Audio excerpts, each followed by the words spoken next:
what really happened with your host, Mike Rivero. You're listening to the Republic Broadcasting Network, where you'll find out what the Fukushima's going on.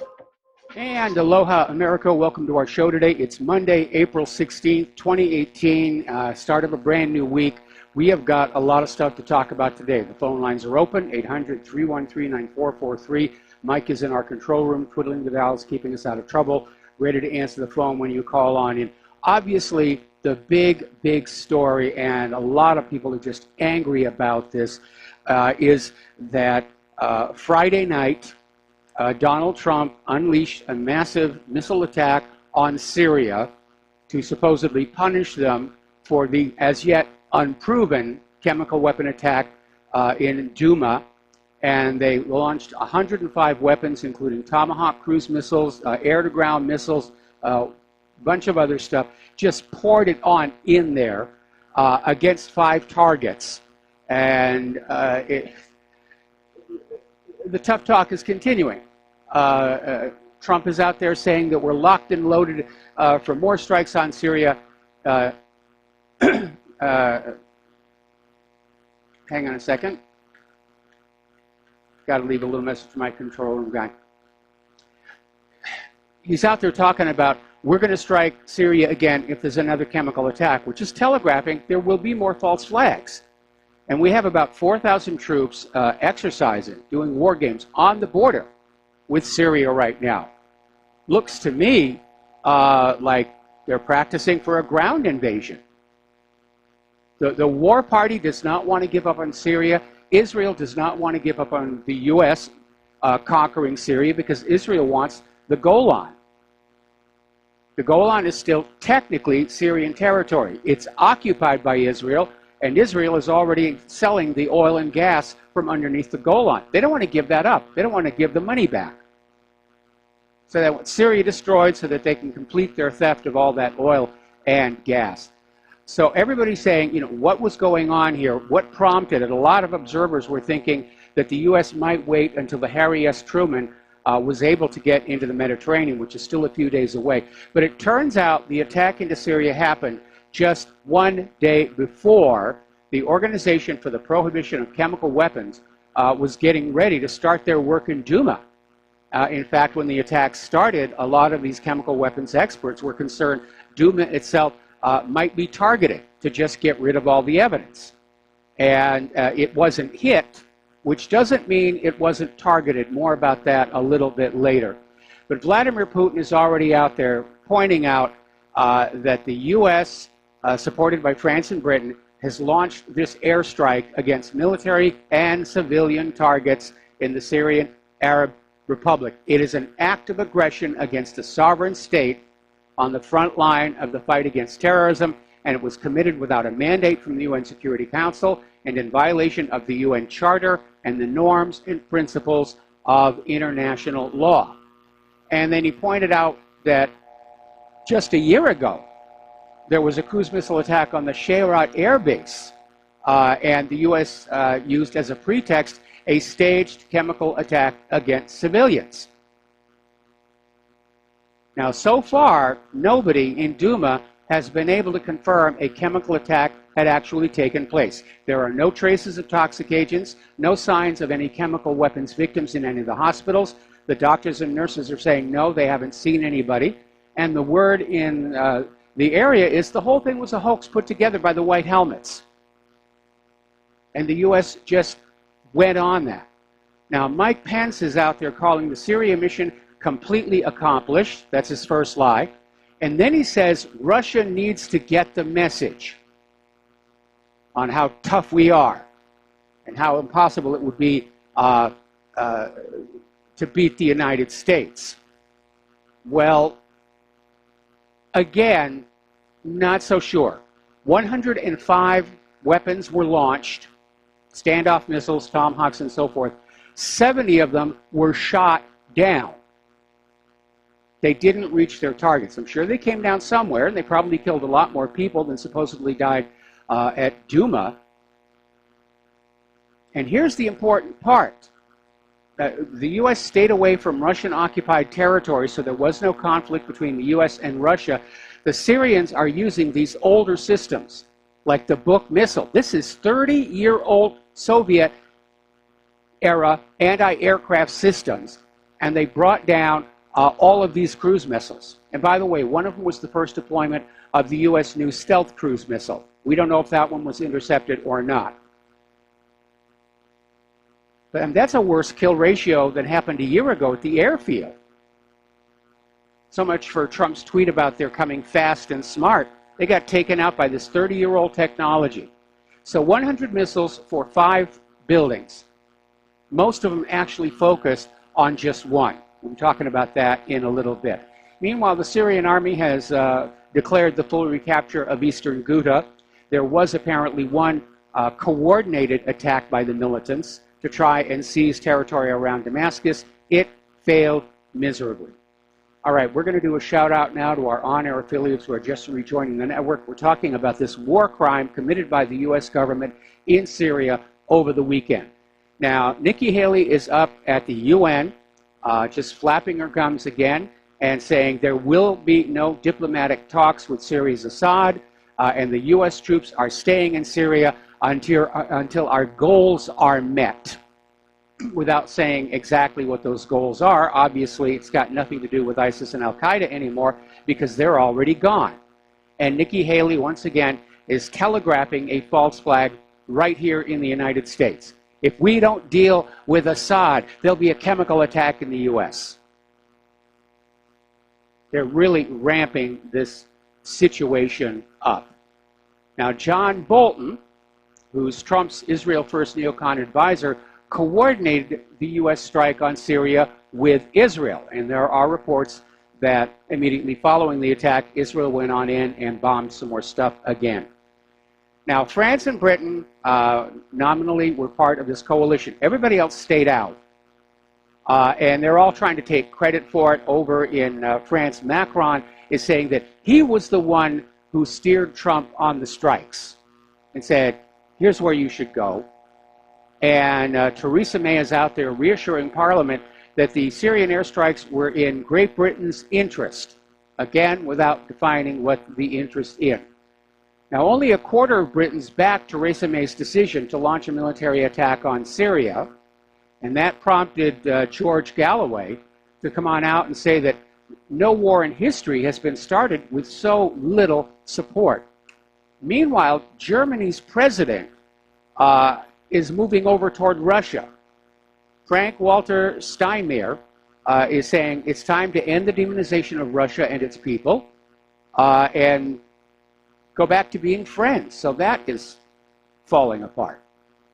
And I know we got a lot of callers on the line, but I want to get through all of this stuff before I start taking phone calls.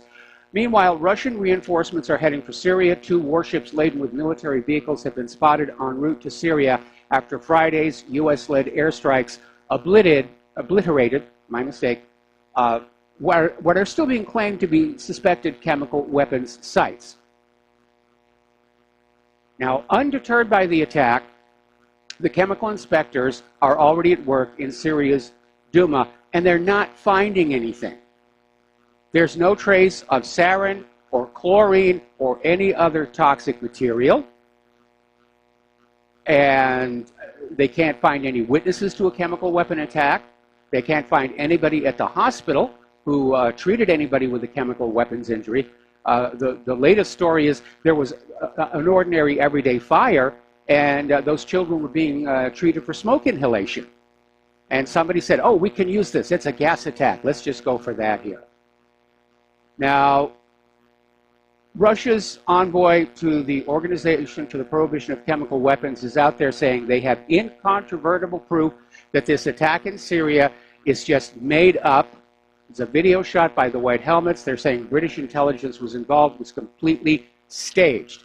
And here is how we know they're telling the truth. Because there's no evidence. They couldn't find any evidence whatsoever. So they went on in and they bombed a whole bunch of places, including this Barza Development of Pharmaceutical and Chemical Industries. Now, oddly enough, this company is owned by NTI, which is located in Washington, D.C. And its advisors, if you look on the website, include Warren Buffett, David Hamburg, and Siegfried Hecker. And if you look at the board of directors, Sam Nunn, Ted Turner, and it just goes on and on. So you're wondering what's happening. Now, this building, this Barza Development of Pharmaceutical and Chemical Industries, and by the way, the OPCW went there in 2013, gave it a clean bill of health. Now, the corporate media is saying this is a place where chemical weapons were stored and being loaded into artillery shells. And no chemical weapon artillery shell has been used anywhere in Syria.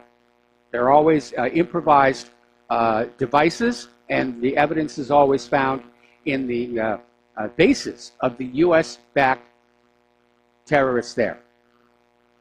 Now, because of sanctions against Syria, U.S. companies cannot sell cancer medication to the country. And so this Barza facility was making cancer medication. Apparently, they've discovered 3 new cancer medications. That's what they were doing.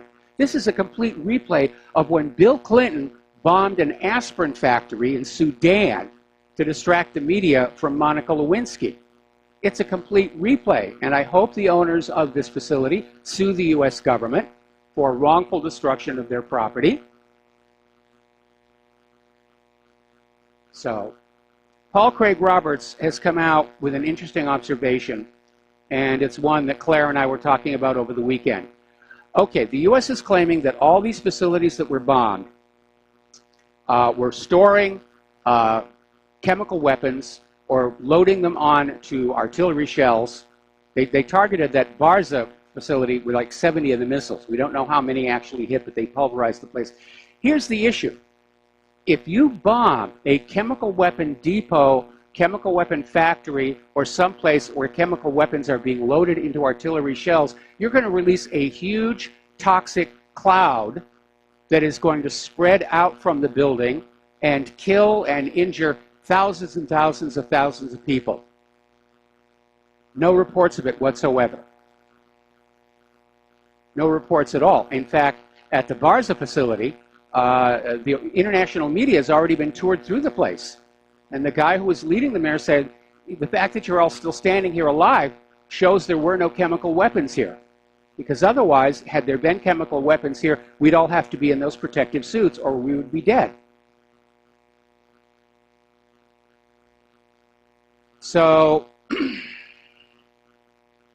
it's amazing. Now, here's where the lies really pile on up. Earlier I said that the suspected chemical weapon attack site in Douma was not hit in the attack, despite the fears of the OPCW scientists. But it may have been targeted. And it may have been targeted with some of the missiles that were successfully shot down by the Syrian army. And so that leaves the U.S. with a tremendous embarrassing situation. The OPCW isn't finding anything. The Russian chemical weapons experts aren't finding anything. Nobody can find any witnesses to a chemical weapon attack. Nobody can find any people injured in a chemical weapons attack. So what does the U.S. do if they can't actually blow the site up and render it impossible to investigate? They start another lie. And believe it or not, the United States is now claiming that Moscow may have tampered with the site just to make us look really, really bad. And apparently at a closed-door meeting of the OPCW group, the U.S. representative literally came on out and said, well, we're pretty sure that the absence of any evidence of a chemical weapons attack in Douma is proof that Moscow has cleaned up the site. Now, think about how long it took to clean up the Gulf oil disaster. Think about the fact they still haven't cleaned up Fukushima or Hanford. Cleaning up all traces of chemical weapons, had they actually been used, would take months. That's how ridiculous this story is. And the corporate media is already out there saying that anybody who doubts the government, oh, you're just shame on you. Okay. If that's your entire argument, you've already lost it. All right, let's take some phone calls here. Steve Elkins, aloha. Welcome to the show. What's on your mind?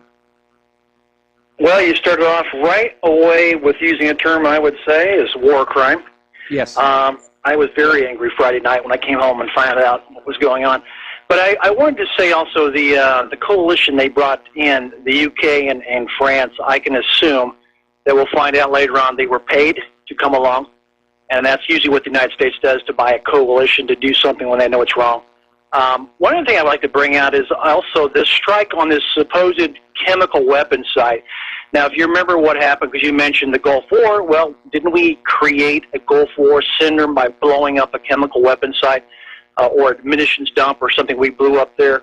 Another thing I would ask for is for proof, which they never did. Their intel was never there to begin with. Satellite photos. No satellite photos whatsoever to tell you this is a weapons plant, a chemical weapons plant, nothing to provide the proof they needed to do what they did. So they acted outside of the law. This is a war crime. Yep. And my question to you is, now, correct me if I'm wrong, the term, the president being called the chief, the chief of the armed services. Commander-in-Chief. Chief of the armed services. Yes, Commander-in-Chief. That is only a term you can use if you are actually engaged in a war, correct? Correct. So he is actually has stated that we are at war with Syria, basically. If he's calling himself the commander-in-chief, then this is not just a conflict. This is actual war, and he's acting outside because this has not been determined. He's never gone to Congress. And I've always said that these guys, presidents, go outside the law. They don't have to go to Congress if they say it's a conflict, not a war. If they use the word war, then they have to get permission from Congress. Outside of that, it's a skirmish, it's a conflict, it's not a war. I don't need your permission. Correct? Yes. Well, yeah, that's what I thought. The other phrase they use is police action.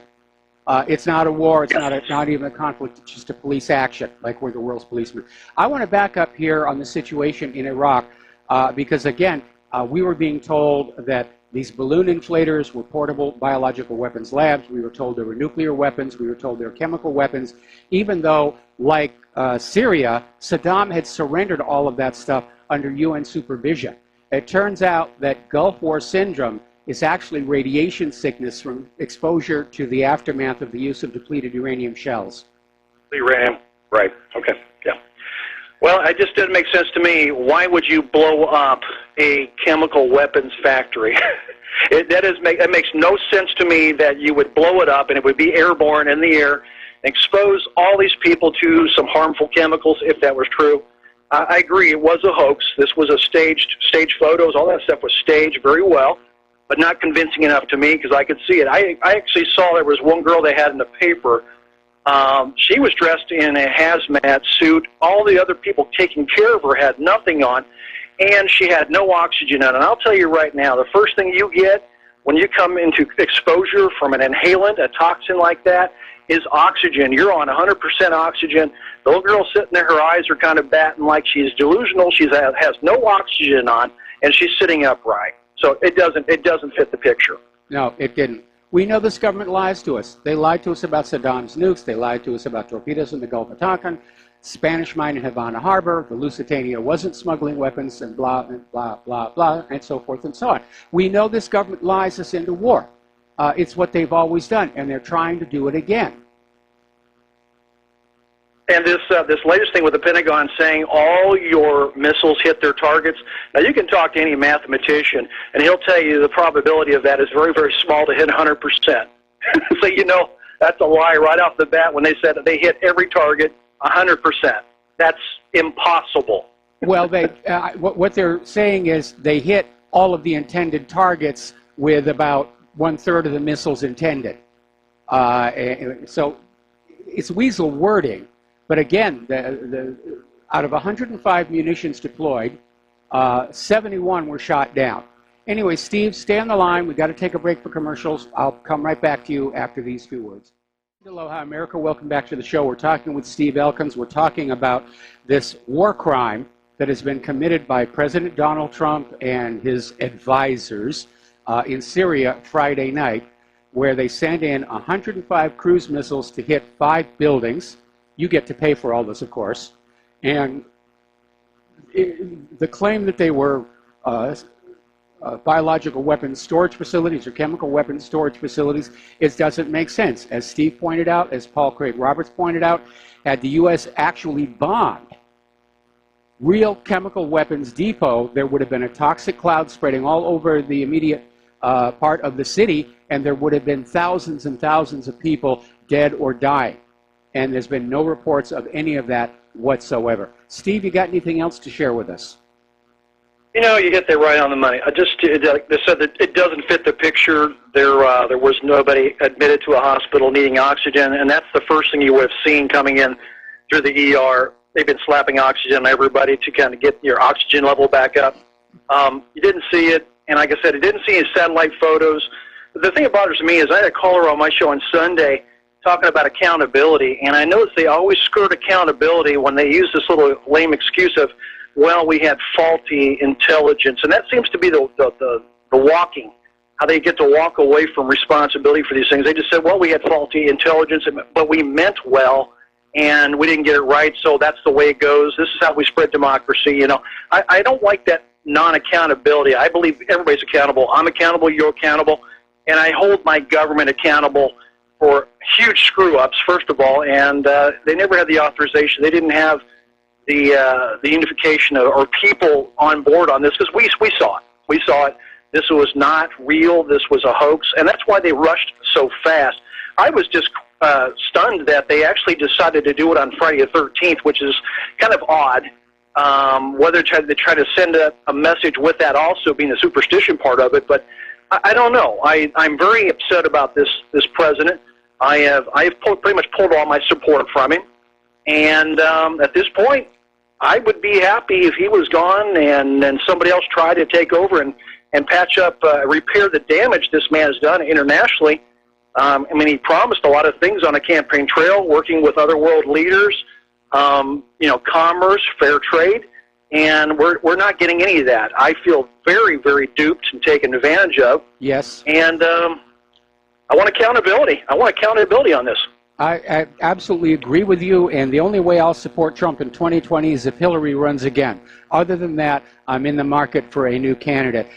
So, Steve, thanks an awful lot for the phone call. We're going to let you go. Got it. And before we get more of these phone calls, somebody actually mailed me some information from the CDC about how to deal with a chemical weapon attack. And it says right here, the first thing you do is you get the clothing off, because the clothing will act like a wick. It absorbs the chemical weapons, and it will keep conducting them to the skin. And it's, in fact, here's a direct quote. Quickly take off clothing that has a chemical on it. Any clothing that has to be pulled over your head should be cut off instead of being pulled over your head. If you are helping other people remove their clothing, try to avoid touching any contaminated areas and remove the clothing as quickly as possible. You see any naked kids in that white helmet video?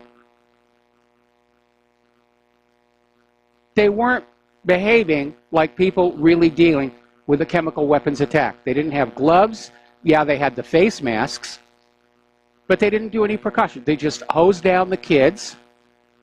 And with certain chemical weapons, that could actually make things worse rather than better. The whole thing is a big steaming pile of USDA choice bovine excrement, starting with the attack in Duma, starting with the justification, or continuing with the justification for last Friday's strike, and now following up with this claim that, oh, the reason there's no evidence of the chemical attack is Russia tampered with the site.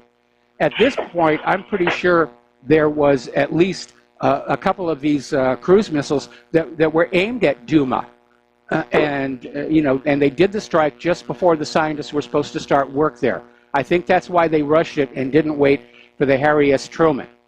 So, anyway, all right, we're going to start with Dustin in New Jersey. And Dustin, I'm going to have to take you through the commercial break, but what's on your mind? Mike, it's not over yet. No, of course not. I said it on Friday.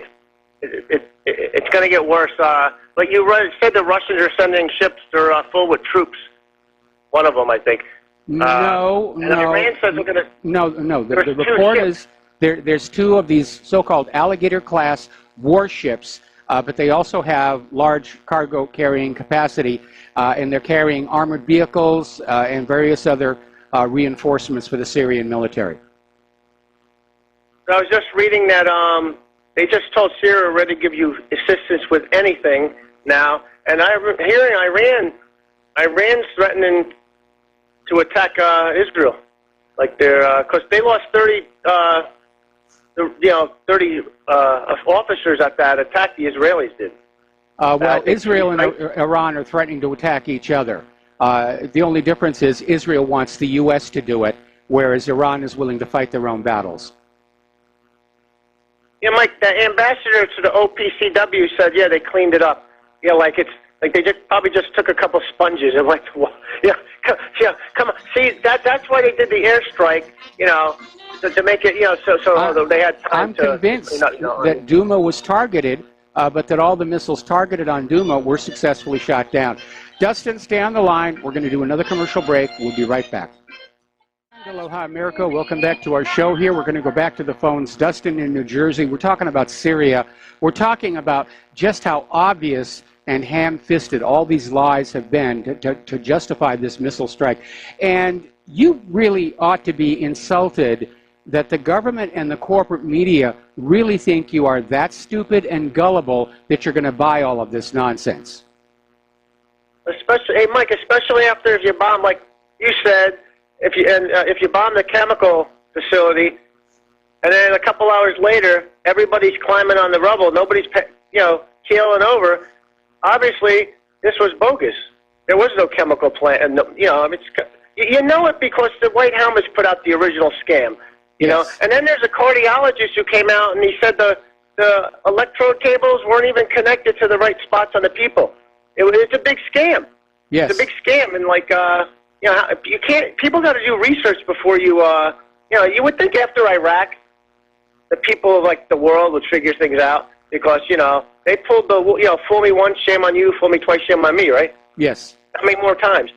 This is getting ridiculous, and people seem like they forget. Like, how can you forget Iraq? How can you forget? And Mike, I hate to say this, but WorldNet Daily, Jeremy Corsi, and all these guys, Q4Anon, and all. People got to do their own research, because I go on the forums and mention where people are like, Trump's appointed by God, he's doing a great job. I'm like, no, he did this. He did this, like Clinton did the aspirin factory. Yes. 3 people got injured, Mike. And the last time he did it, the first time he did it, how many people died? Syrian Air Force officers. For what? Well, we still don't know the death toll from Syria because those 71 munitions that were intercepted in flight, they still came down somewhere. And until they go on out and find the wreckage and see who got crushed underneath it, it may be that Trump has killed far more people in Syria than supposedly died at Duma. But they didn't even use the S-300 version 4s or the S-400, I believe. I think they used a lot of the Panzer S-1s, but because they avoided the Russian areas. Yes. You know why? Because they would have released a can of whoop ass on us. That's why. They absolutely But this would. is not over. Mike, this is not over, and the next couple, it's gonna. I don't know, but it's just not over. They're not going to let up. I think the Russians by now know this, especially after Mike Pence says, now you guys get the message. He said that. Yes. He very actually diplomatic, did say that. huh? Not very diplomatic at all. And it gets worse than that because according to this story that came out of Russia today, Donald Trump did want to attack Russian and Iranian targets last Friday night, and he was talked out of it by SecDef James Mattis, saying, you don't want to do that. So good for Mattis. He's going along with the war agenda, but he realizes just how dangerous it would be going up against Russia, especially with China openly showing support for Russia in this conflict. But how long is Mattis going to be able to hold out, Mike? This is what's scary. Donald Trump has flipped his wig. Come on, people. He's not God's appointed one, and George Bush wasn't either, because they used that line too. I'm sorry, but the guy is a dirtbag.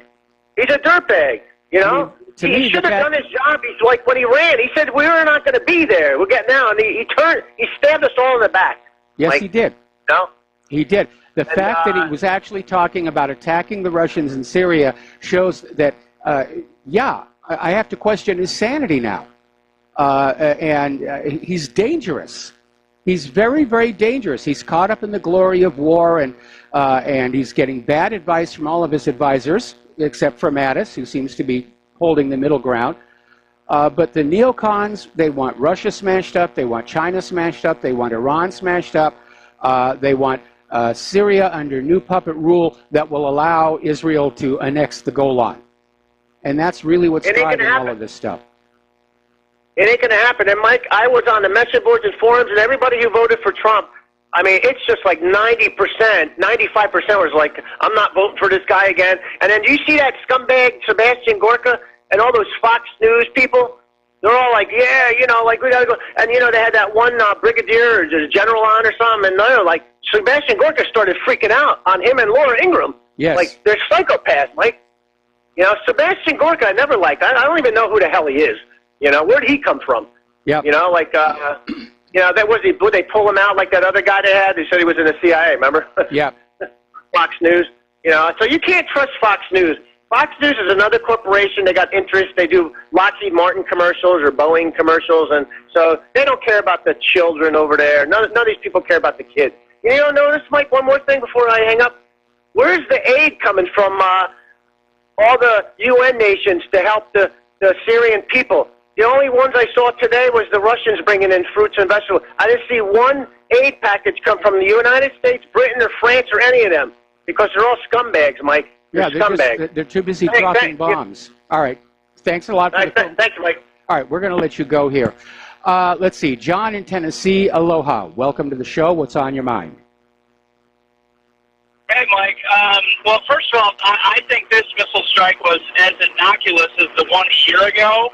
But if we're still moving battleships towards the Mediterranean, you know, we just bought some time, and like Dustin said, it's not over yet. But if you and I can pick this apart a little bit, I think RBN and us independent media, we can stay on top of where the next battle is going to be. Every morning at 9 Eastern, when the Fox News Channel goes to Bill Hemmer, the first 20 minutes is when they trot out these retired generals and they give their war plan. So this morning, they had some reporter. Now, you said the Golan Heights is Syrian territory, correct? Yeah, it's still technically part of Syria, but it's occupied by Israel. It's okay. So they have a reporter out there at 4 p.m. in Jerusalem, or whatever, 4 p.m. in Israel, and it says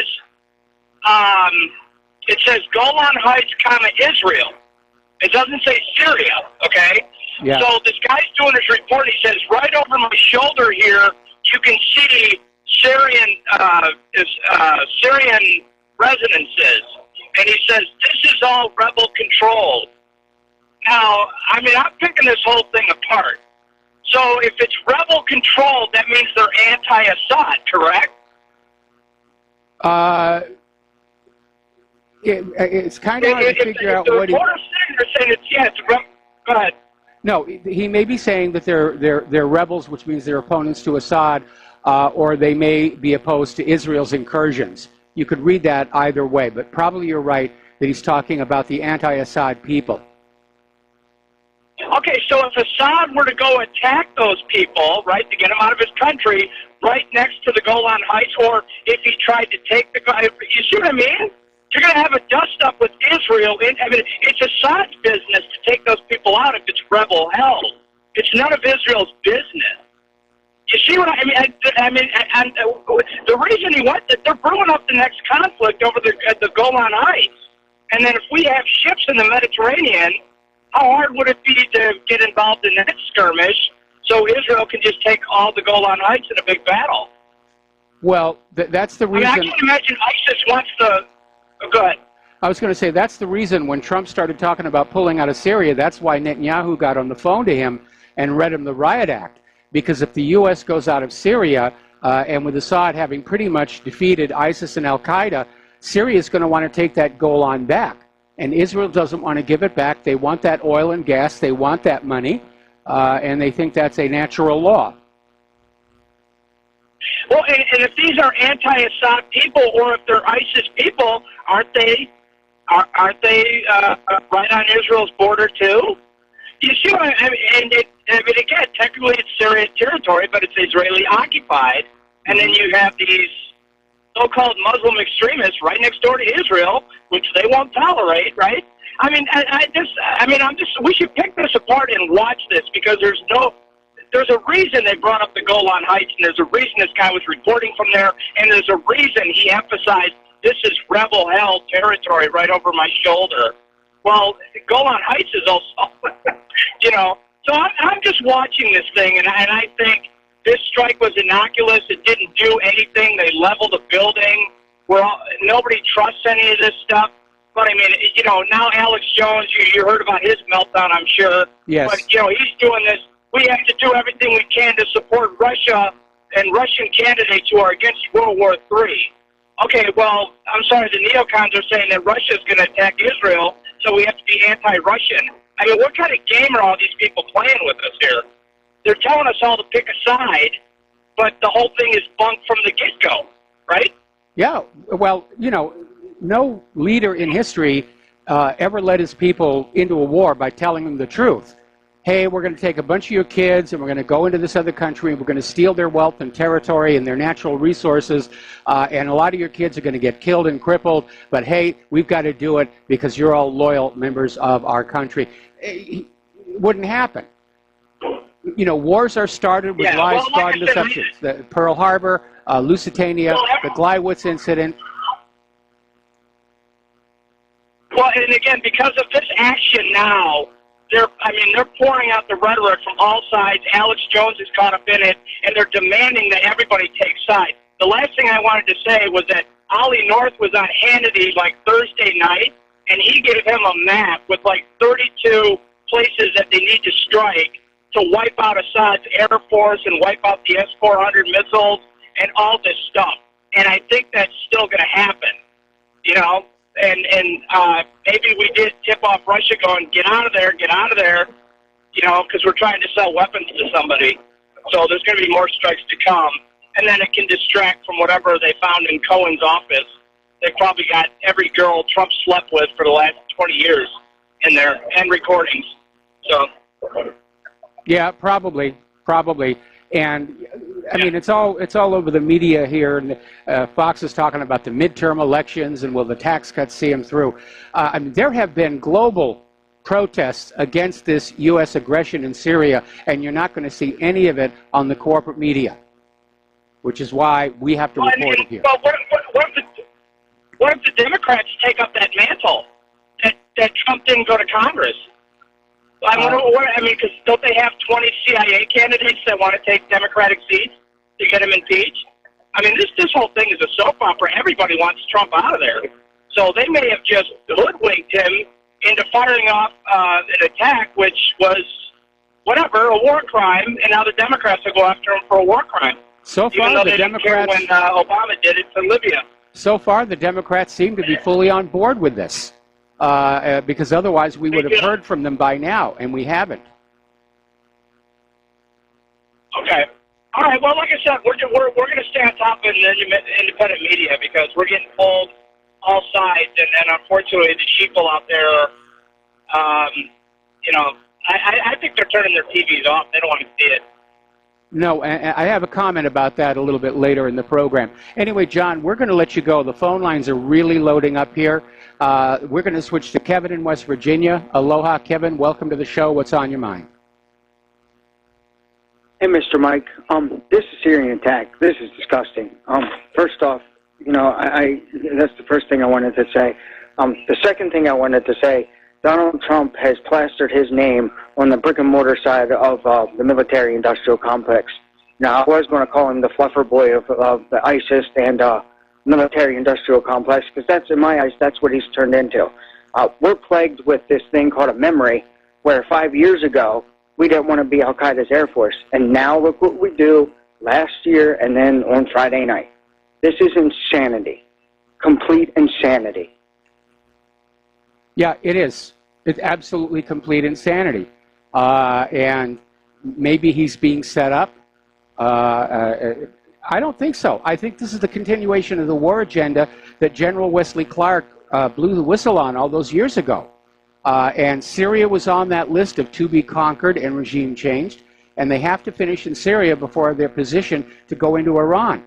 And I think that's why everybody's saying we have to win Syria. And I'm sure there's a lot of voices out there saying we can't afford to be seen to lose in Syria. And so they're going to keep on pouring more and more money and more of the lives of our children into this conflict so that they can look good. You know, that last caller brought up Conan, Conan, whatever the lawyer's name is. Yes. My advice is just own up to it. Just own up to it. None of us care who he slept with. It's not even a big deal. But I think what they do have on him and how he is compromised is through his casino dealings. And I think that's you know, they're blackmailing him or compromising through him, through that, as well as, you know, Jared Kushner. And my last thing, you know, I'm not defending him when I say this. I'm not defending Donald Trump at all. But I am alluding to the video Friday night during his press conference. He looked like somebody that was being held hostage and reading off of a script like he didn't want to do it. I don't know if you caught that or if anybody else caught that, but to me it looked like, and I think they pulled a coup on him Friday night, physical and political. Well, it may be. But we certainly did not get the Donald Trump we all voted for. And we're all disappointed about it. And, you know, if they're going to impeach him, at this point, I'm not enthusiastic about trying to defend him. No, neither. I'm done. I'm done with this president. I mean, you know, I can't trust him anymore. This is not what I voted for. You know, I want to raise a little one up and have him or her have, you know, the same rights and freedoms, you know, live in a great country. Not now. Not the road we're going down now. I mean, I'm done with this president. I mean, I don't know. I think in 2020 you're going to get somebody even far left than Bernie Sanders, which is scary in my book. But Trump's just a one-term president. He's not going to be voted in 2020. He may not even get to the end of his first term. He hasn't really dealt with the issue of election fraud. And that means that the Democrats are probably going to get control of Congress this November. And yeah, they'll impeach him. They'll just make whatever they want up and vote him out. That's what's going to happen. I agree. Well, give Miss Claire the best, and I hope you have a great and wonderful day. And be safe. I'll do my best on this. Thanks a lot for the phone call. All right, we still have a bunch of callers waiting on the line, but we're coming up on a commercial break. So I'm going to wait till after the commercial break to take the phone calls here. Anyway, huge protests all around the world, here in the U.S., Great Britain. Get your bloody hands off of Syria. And it's important that we find these articles and we get them out there where people can see it, because the corporate media is trying to create the illusion that everybody's on board with this. Everybody thinks it's great. War, it's fantastic. Going to take a break for commercials. We'll be right back. Aloha, America. Welcome back to the show. We're going to go back to the phones here now. Mark in North Carolina. Aloha, Mark. Welcome to the show. What's on your mind? Hey, how you doing, Mike? Hey, Mike. You know, I'm getting the feeling now. I'm really starting to get a little concerned because I'm beginning to believe that Trump is insane. Alex Jones made an interesting comment, and I remember hearing about this, that Trump drinks about 12 Diet Cokes a day, okay, which has got loaded with aspartame and is really works in the brain. He's been doing this for a long time, from what I understand. The other thing is just watching his reaction. The tweets that he gave last week. On top of that, I heard that him and Bolton actually would. That's another insane thing to put Bolton in there in the first place, and they actually wanted to attack Russian and Iranian targets, and that supposedly Mattis told them not to, which I want, you know, which is possible. But I'd heard that Mattis didn't want to do anything in the first place, but then I heard it was his idea. So who knows what the truth is? Well, here's my question. Here's my question. Is Trump any more insane than all the other people who are inside the executive branch? Because right now they seem so disconnected with reality. They're just caught up in this fantasy, this glory of war. We're going to go after Syria and Russia and China. Mattis seems to be the only voice of reason in there at all. Well, you got a point there. And remember, too, a lot of these people are on drugs. They're on line, what do you call them? Psych drugs? Prescription psychiatric medication, yeah. There's actually a pharmacy inside the U.S. Capitol building, so the members of Congress can get their meds conveniently. Not like during the Cold War. I mean, I'm not saying these guys were great then, Congress, but they weren't in any hurry to in fact, if anybody started, clattering swords, people got very nervous. I mean, now nobody seems to understand. Nobody seems to understand what we're leading to. I thank God for one thing. If Putin is least as rational, he actually could have sunk the entire Sixth Fleet had he wanted to. I know the kind of weapons he has. I don't go mainstream news for my news. I go on different sites around the net, and there's no question what kind of weapons the guy's got. He could have sunk the entire dinosaur like the Sixth Fleet. But he also understood. He also understands that the next day, or maybe a day or two after, the nukes would be flying on both sides. And he's got children, he's got grandkids, and he thinks of them. Like Kennedy and Khrushchev thought about their kids and grandkids and relatives back in the Cuban Missile Crisis. Unfortunately, Trump doesn't seem to think of this. And that's why I say I think Trump, there's something really wrong with Trump. I think the man is out there. I agree. Mark, we're out of time. Got to let you go. Got to do station identification. Got more callers waiting on the line when we come back. Aloha, America. Welcome back to our show here, hour number 2. We're going to go right back to the phones. Errol in the Netherlands, thank you for waiting so patiently. And what is on your mind? Hello, Mike. Thank you for taking my call. Yesterday, I watched Red Sparrow. It's another movie from Hollywood. Yes. And it includes Jennifer Lawrence. She also is known for the Hunger Games. Yes. It's very ironic. And it's an anti-Russian, I just watched it yesterday, and it is an anti-Russian movie again. And what I just want to say before I'm going to hang up, because it's all obvious.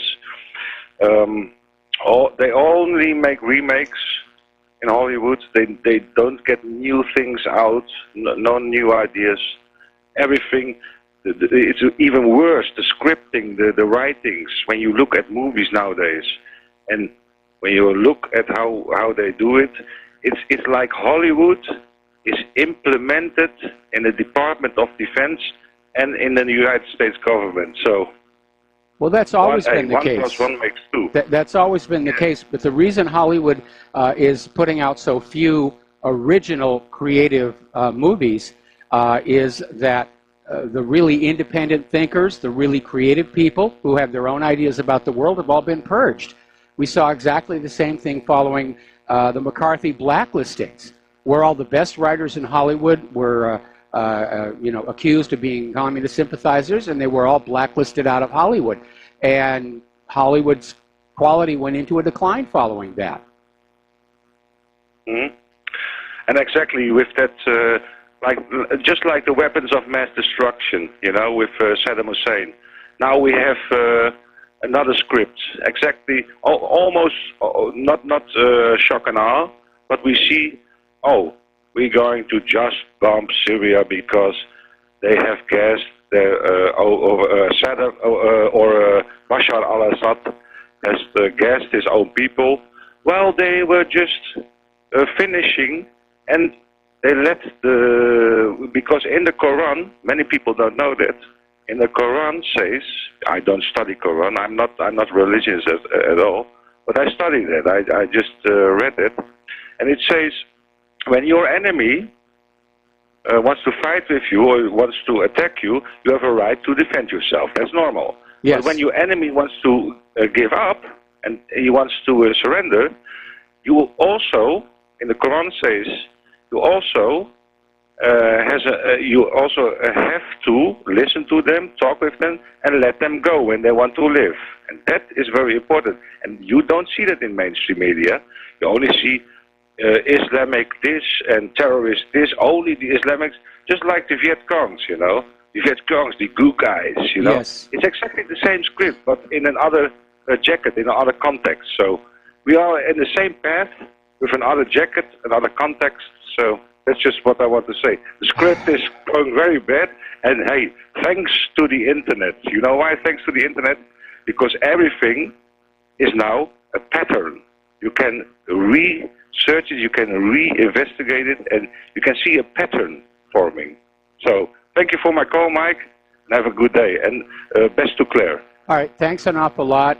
And before we take our next caller, I need to point on out that we're seeing the beginnings of an attempt to silence the independent media. And they're trying to figure out a way they can do it without somebody mounting a lawsuit based on the First Amendment, which allows us to have our opinions out there. And they're trying to create this idea of there being fake news and how all the criticisms of U.S. Foreign policy are coming from either anti-Semites or Russian troll bots. And they're just trying to regain control of the narrative in the minds of the American people. And they're not having much success. All right, Dan in Oklahoma. Aloha, Dan. Welcome to the show. What's on your mind? I Bloody Mary stood in front of a mirror 3 times to say her name. Well, I didn't know this. I didn't know that when you stood in front of a mirror in the dark, say Donald Trump, Hillary Clinton shows up. You know, it's a funny joke I had. But anyway, if this war in Syria is really, you know, there's many, like with Kennedy, there was many reasons for his assassination. With this war, there's many reasons why they need to be there. If it's true, if it's about oil, it's about oil. And we don't even need oil. We know that HHO is a possibility, and we know that cutting our dependence from the monopolies is would deal a huge blow to this to the New World Order, and that's what I would suggest people to do by restoring the community on a local level. And by, you know, the funding for a project would be necessary, obviously, for a prototype generator to cut people's dependency off the grid. And I think that's would be a huge leap in the positive direction. I think you're talking about a technology that hasn't really been proven out just yet. And I know that wonderful things can be accomplished with science and technology. But so far, I've seen a lot of these so-called water generators. Even Mythbusters did a show about it. The energy required to split the hydrogen from the oxygen is greater than the energy that you get back recombining them. And if you're not able to get more energy out of a system than you're putting in, then it really isn't useful in any applications. They obviously did it on the Apollo spacecraft, because they needed that small, compact source for electricity and drinking water, and it didn't matter how much energy they had to spend making it while it was still on Earth. Anyway, Dan, we're going to let you go and switch over to Jeff in St. Paul. Aloha, Jeff. Welcome to the show. What's on your mind? Well, in your preceding subject, they couldn't make it efficient because they didn't have elbow coils, but I wanted to have a tribute to Art Bell, our first podcast guy we used to listen to late at night, and I actually got into shortwave radio, and he was pretty cool. I actually tuned my radio from WCCO to KSTP one afternoon, and then when I got up at 2 in the morning, there he was, Art Bell. I learned all about Area 51 and UFOs, and I have affection for independent guys like you. Well, because you are kind of Art Bell now. I'm not really comfortable with that. I mean, Art Bell obviously had an audience, and he was highly respected. But as you say, he was into things like Area 51 and Hollow Earth and a bunch of stuff like that, which is not what we do here at WhatReallyHappened.com and Republic Broadcasting. Oh, that's true. But you know, because you are cool. Because you know, we listen. I have a couple friends that listen to you. I write down your, I have 3x5 cards, and I give your website and a few other people, and I tell them, what a great podcast, 3 to 6, Monday through Friday. And so you get more listeners, so I'll let you go and talk to you next time.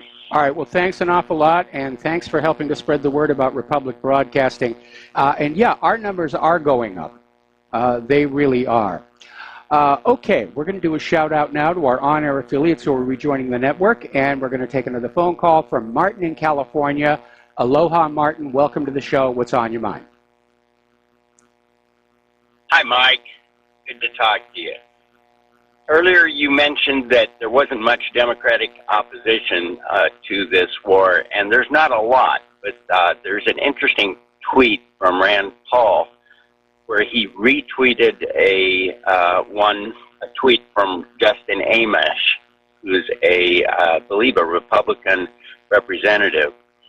And here I'll read the tweet. Witness the hypocrisy that our two-party system breeds. Check out these similar letters warning the president about commencing offensive strikes against Syria without congressional approval.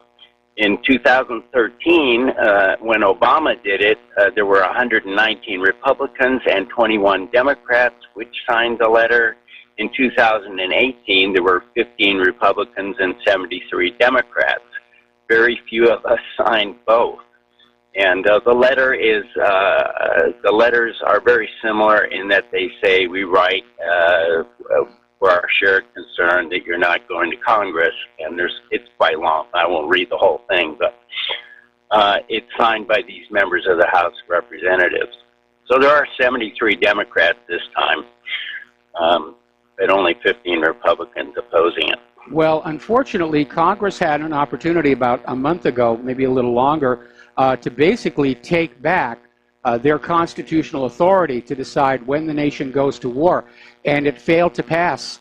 So, again, we know Trump is definitely being compromised. I would say that probably a lot of members of Congress are being compromised, either by the deep state, the Pentagon, their own stock portfolios full of stocks of military companies, or Israel has compromised them.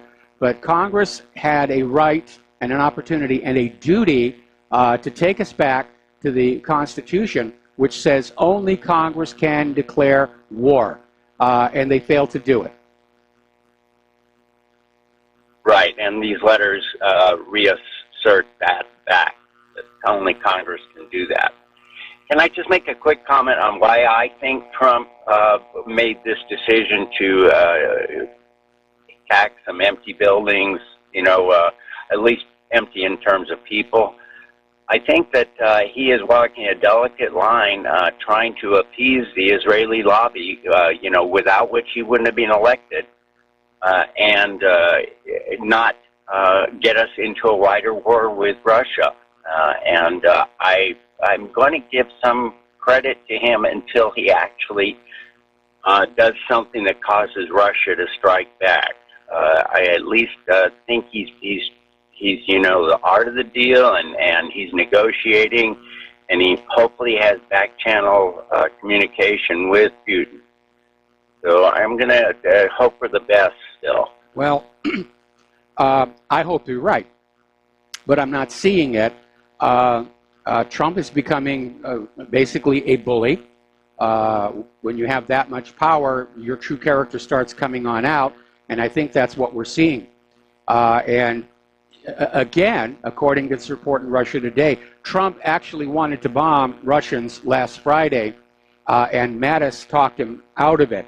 And you know that we are really in a serious condition when the only voice of reason out there is a guy who's nicknamed Mad Dog. Yeah, okay, I wasn't aware of that. I'll have to look that up. Well, in any case, I do believe that Trump knew right away when he saw that fake gas attack that it was fake. I don't think he's stupid. So I think he had to make some sort of a compromise decision, and hopefully he will continue to keep us out of a wider war. The threat they could be holding over him could be, well, if you don't do this, we will, light a mini nuke off in the United States, or crash the economy, or, do something to have a much larger false flag in the Middle East, like, a bomb, going off on. Well, Nikki Haley's already out there saying that if they don't stop Assad, there'll be a chemical weapons attack here in the United States. They're telegraphing what their next step is. And you don't think that they were assuaged by Trump's little attack here? I call it little because it didn't kill anybody. Actually, it was a lot of missiles. We don't know who got killed. Now, the reason those buildings were empty is the attack happened at 4 in the morning local time. So all the people who worked in those facilities were home asleep in bed. Again, the unknown factor is that those 71 munitions that were shot down came down somewhere. And until all the wreckage is located and we see who is crushed and burned underneath it, we don't know how many people died. But again, if those had really been chemical weapons facilities, there would have been a toxic cloud released that would have been killing people for a mile around.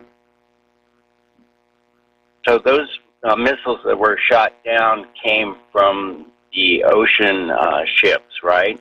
Not from airplanes?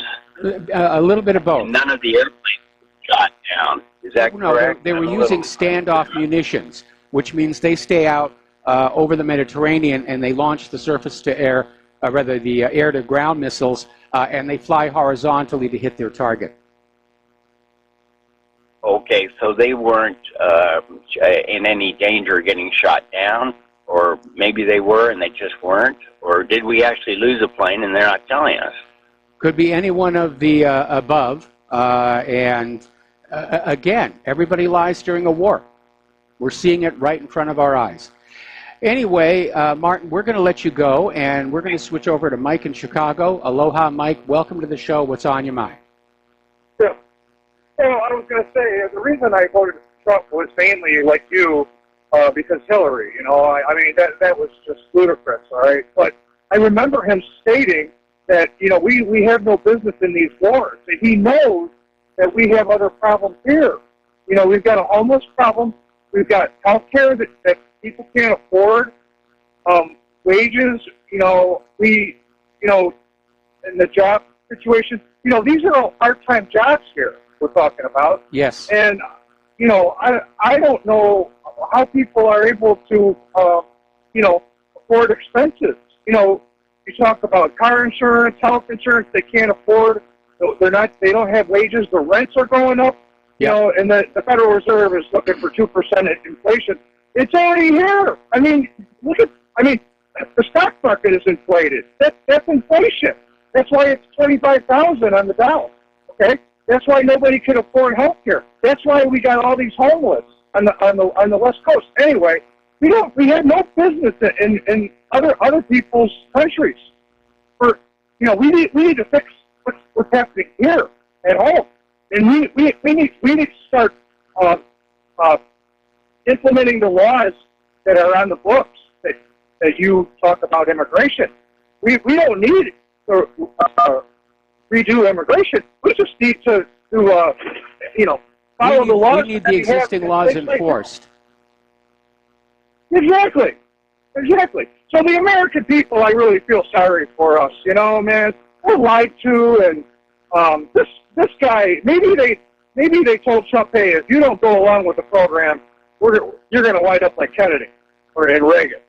So well, who knows? Maybe that's at this point. How Trump got controlled is almost irrelevant. The fact that he's basically under control, it's repeating a pattern where politicians campaign on peace and prosperity for the American people, and all we get is more war and more war and more war. It goes all the way back to the 1990s and the Project for the New American Century, which set as its agenda the complete domination of planet Earth by the United States. And they said it was going to take 100 years to accomplish. Yeah. Like I say, people cannot be sending their daughters and sons to die for something that we have no business in other countries. Absolutely no business. Or in fact, we have enough energy here for the next 200-300 years. I mean, we don't need to be going into these other countries and stealing their resources and forcing anything upon anybody. It's not about stealing the resources. It's about controlling what currency those resources are traded in. Because more and more countries are turning away from the U.S. dollar, and unless the U.S. can get us back to a world where everybody goes through the U.S. dollar for cross-border banking and transactions, the U.S. dollar is going to implode. There's nothing else to prop it up. Our manufacturing has been in decline for 30 years. Even our weapons, which used to be the proudest achievement of American manufacturing, they're no good, and nobody wants our GMO agriculture. This is an empire in decline. Exactly. I read a headline today. What is it? Trump and Trump is he wants to devalue dollar. I mean, come on, man. That's our savings. That's our currency. What do you? That's people's money. Why do you want a worthless currency, brother? I mean, and don't tell me, we're going to be exporting anything, because just what you said, Mike. We don't have that. We're not exporting anything besides that. Well, we're exporting some, but not a whole heck of a lot. Not like we used to at the end of World War II. Anyway, listen, Mike, I got to let you go. We got to take a break for commercials, and we will be right back. Aloha, America. Welcome back to the show. And again, Republic Broadcasting needs your financial support. So does WhatReallyHappened.com. We're in a major fight trying to head off World War III. We've got the corporate media trying to find ways to silence us. They're going after our advertisers. They're attacking our servers. Corporate media wants us gone. We're stealing their audience away from them. And we have broken their monopoly on what Americans are thinking. And they don't like that. So if you can help, we really need it. We're not doing this for fun. We're serious. It's hard for us to ask for donations because we recognize that all of you are in as serious a financial crunch as we are. But we have to ask. If you can support Republic Broadcasting, the postal address to send a check, money order, or if you prefer anonymity, cash, is Republic Broadcasting Network, 2251 Double Creek Drive, number 302, Round Rock, Texas, 78664. The phone number to call to become a recurring subscriber is 800-724-2719, extension 03. And over on the main page of WhatReallyHappened.com in the right margin, there's a donate button for those of you who want to help out the website and keep us up and running. And I'm looking at Fox News, and they're still going over this Stormy Daniels affair. And I agree with that other caller. I don't care. I don't care who Trump took to bed or under what circumstances. It doesn't affect my life directly. But World War III sure as heck will. Now, Trump announced he was going to hit Russia with new sanctions because the claim is Russia has enabled Assad to have chemical weapons. Again, no proof. But Nikki Haley's announcing the sanctions. Basically, they're going to go to any companies that are dealing with equipment related to Assad and chemical weapons use. Now, Russia is out there saying that the U.S. is imposing sanctions merely for the Russian presence in the international arena. Because after all, that's our job to muck about with other countries. You just stay away, you're cutting in on our action. Russia has responded by basically drafting a bill suspending all cooperation with the U.S. companies in the nuclear, missile, and rocket areas and aircraft building areas. And that is really going to hurt, especially when you realize how dependent the United States is on those Russian-built rocket engines. Now, companies like SpaceX and some other startups are finally starting to produce reliable, usable rocket engines, but they can't produce in the volume needed by the military. So earlier today, we got a news headline that Trump has now stopped the plan for new Russian sanctions. As I mentioned earlier in the show, 4,000 U.S. troops have launched a massive military drill on the edge of Syria. It's called Eager Lion. Don't you love these names they come up with? And again, I think at some point there's going to be a U.S. ground invasion of Syria. to get that evil Assad. And Nikki Haley is out there saying U.S. troops are going to remain in Syria until our goals are met, without saying what those goals are. Obviously, the goals are no longer about getting ISIS and Al-Qaeda because they're pretty much gone. You know, we're back to the evil Assad is gassing his own people. We must save the Syrian people from their evil leader. And what the U.S., and for that matter Israel, is trying to do is divide and conquer the Middle East and turn country against country, get them to choose sides, and basically set up the game board for a regional conflict. Now, over at Russia Today, they have an article basically pointing out the hypocrisy and the double standards of the United States, Great Britain, and France, who are fully supportive of the Saudis in Yemen for killing civilians left and right using chemical weapons like white phosphorus. And at the same time, they're trying to pose as moral crusaders in Syria. And it is hypocritical. And it is a double standard. There's nothing moral about what the United States is doing in Syria. It is a war crime, plain and simple. It's illegal under international law. There is no UN resolution authorizing it. Congress has not authorized it. Trump just went off listening to his advisors and to Netanyahu and just ramped the war up again. And everybody knows it. Nobody is buying that there was a chemical weapon attack in Douma. Or that if there was an attack, they're not buying that Assad had anything to do with it. Because he had nothing to gain. It's simply, the story just doesn't make any sense at all. And why attack a bunch of children as opposed to attacking the enemy forces? Well, they picked a bunch of children to maximize the psychic shock and horror value. It's clearly propaganda. We're going to take a break for commercials, back with some phone calls after these few words. And aloha, America. Welcome back to the show. Let's take a couple of phone calls, starting with David in San Francisco. Aloha, welcome to the show. What's on your mind? Oh, Michael, I've told you before that I believe that the whole Syrian business has to do with the pipelines that Dick Cheney's company, Genie Oil Gas, has to do with. And it's kind of interesting because I had never really seen that Trump was invested with them, but the fact that he's now, playing the game that Syria has to be, Assad has to be deposed and we have to destabilize Syria, it's plain he's grasping at straws by playing with Dick Cheney. And that's, one of the oddities of this whole thing. Well, but Cheney's got something on Trump, or Trump wouldn't have pardoned Scooter Libby.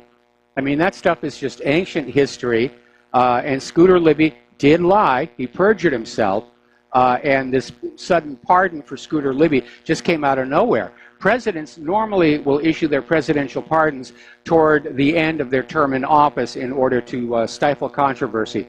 And supposedly like Dick Oliver Cheney... North Dick Cheney... Oliver North got... My turn.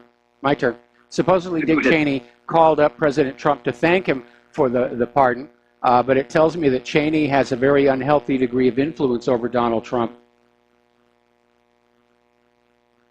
Something odd is going on with that, but there's a kind of a more simple explanation, and that's that because if you think about Interpol, like the world's police, that they handle crimes between nations, money laundering, drug running, things like that, art theft.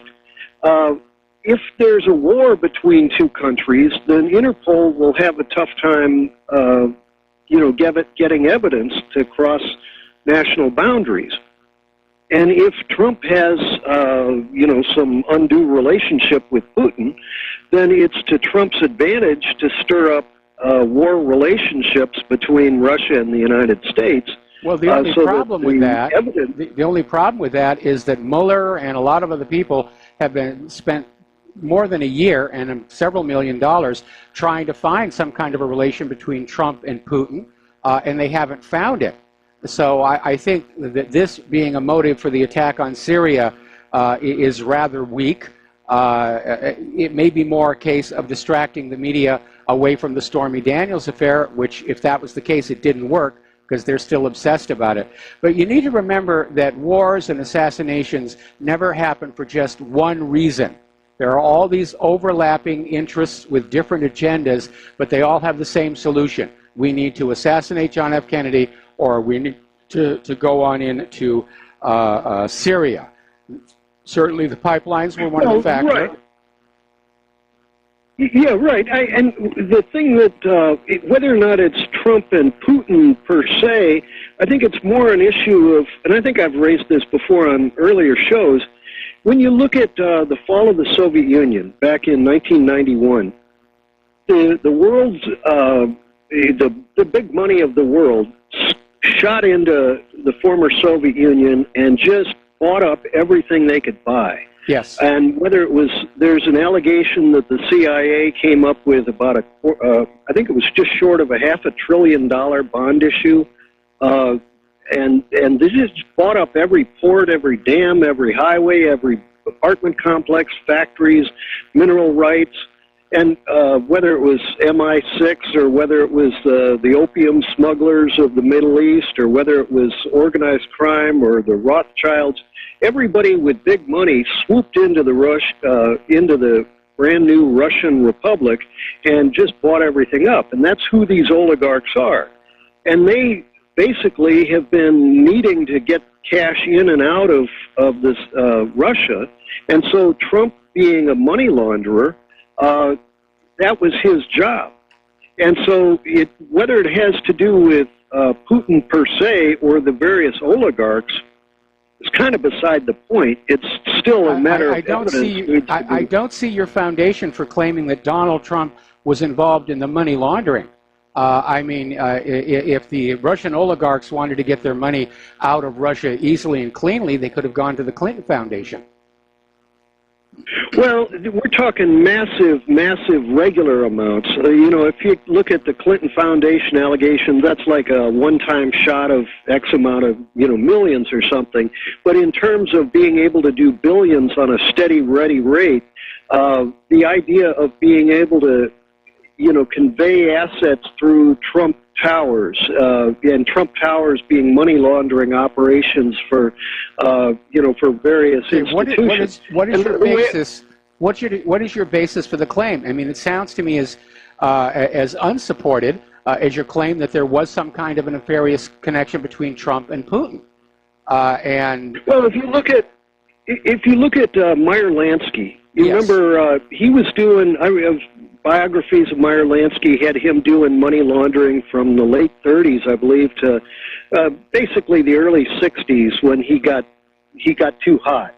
And when in the early 60s, of course, Roy Cohn was in New York, and if you look at the same families that Meyer Lansky was working with and Roy Cohn were working with, it would seem to me that Roy Cohn took up not all of what Meyer Lansky was doing, but a part of it. Yes. And so the families needed to do money laundering. Donald Trump was ready and able to take part in whatever Roy Cohn got him set up. That's not supported. You don't have anything to support I think it is. It's an allegation. Yes and no. I mean, if you look into the various books about, there are various families that were involved in various needs, and you get into one of the interesting videos that came up about 9/11 was that this bond issue of the CIA's $500 billion that bought up the former Soviet Union. That bond issue was put together almost exactly 10 years earlier. It was September 12th of 1991, and that the various windows of the World Trade Center building that were hit were the various offices where the bond issue were put together. And then, of course, the Pentagon, the angle of the Pentagon was that was hit was the Financial Investigation Center. Yes. And so the documents about the financing, I think you can look this up in YouTube. It's under, I think David, it's called Black Eagle Trust and 9/11. David, first of all, the people at the Pentagon's Financial Investigation Unit were trying to track down some $3.5 trillion missing Pentagon dollars. It would be inappropriate for the Pentagon to be investigating civilian financial crimes. That would fall under the U.S. Treasury and the Department of Justice. Anyway, we've got a bunch of callers waiting online, so thank you for the call, David. We're going to let you go and switch over to Paul in New Jersey. Aloha, Paul. Welcome to the show. What's on your mind? Hello, Michael. Michael, I'd like to bring to your attention a video I saw at LiveLeak, and it's called Effects of 76 Cruise Missile Strikes. And what they show you in the video is the destruction of that chemical facility. Yes. And one of the things I noticed is among the, the wreckage, they show a pile of basically a drug, which is called Oxycan. And actually, it is the American equivalent of naloxone, which is the drug they use, or Narcan, which is used for people with opioid overdoses. Yes.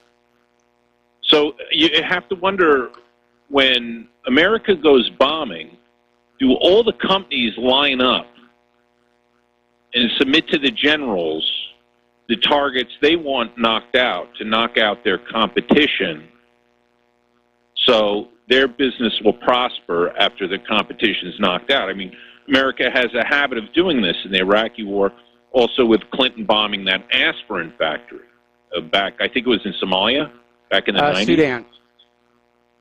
Sudan, yeah. And also, even if you think about it in the end of World War II, when we bombed Dresden, which was one of Germany's tobacco manufacturing powerhouses. I mean, that's what they did in Dresden, tobacco city. See? And so, in war, you destroy your enemy's means of production. You destroy whatever it is, pharmaceuticals, even their chocolate factories. And then at the end of the war, you hand out your chocolates, you hand out your cigarettes, or you take away their drugs to cure their sicknesses. Well, yeah, that's probably an aspect of war that doesn't get looked at all that carefully. But we know that all wars ultimately are about economic power and influence. And that's certainly true. The U.S. wants to drag the world back to Bretton Woods. And so, yeah, everybody who's got any influence over the war-making machine, they're going to be saying, this target is advantageous for me if you hit it. And so, yeah, very, very possible. Now, in this case... I would urge the Syrians, yeah, if they think they're going to be bombed, to go hide out in the Coca-Cola facility.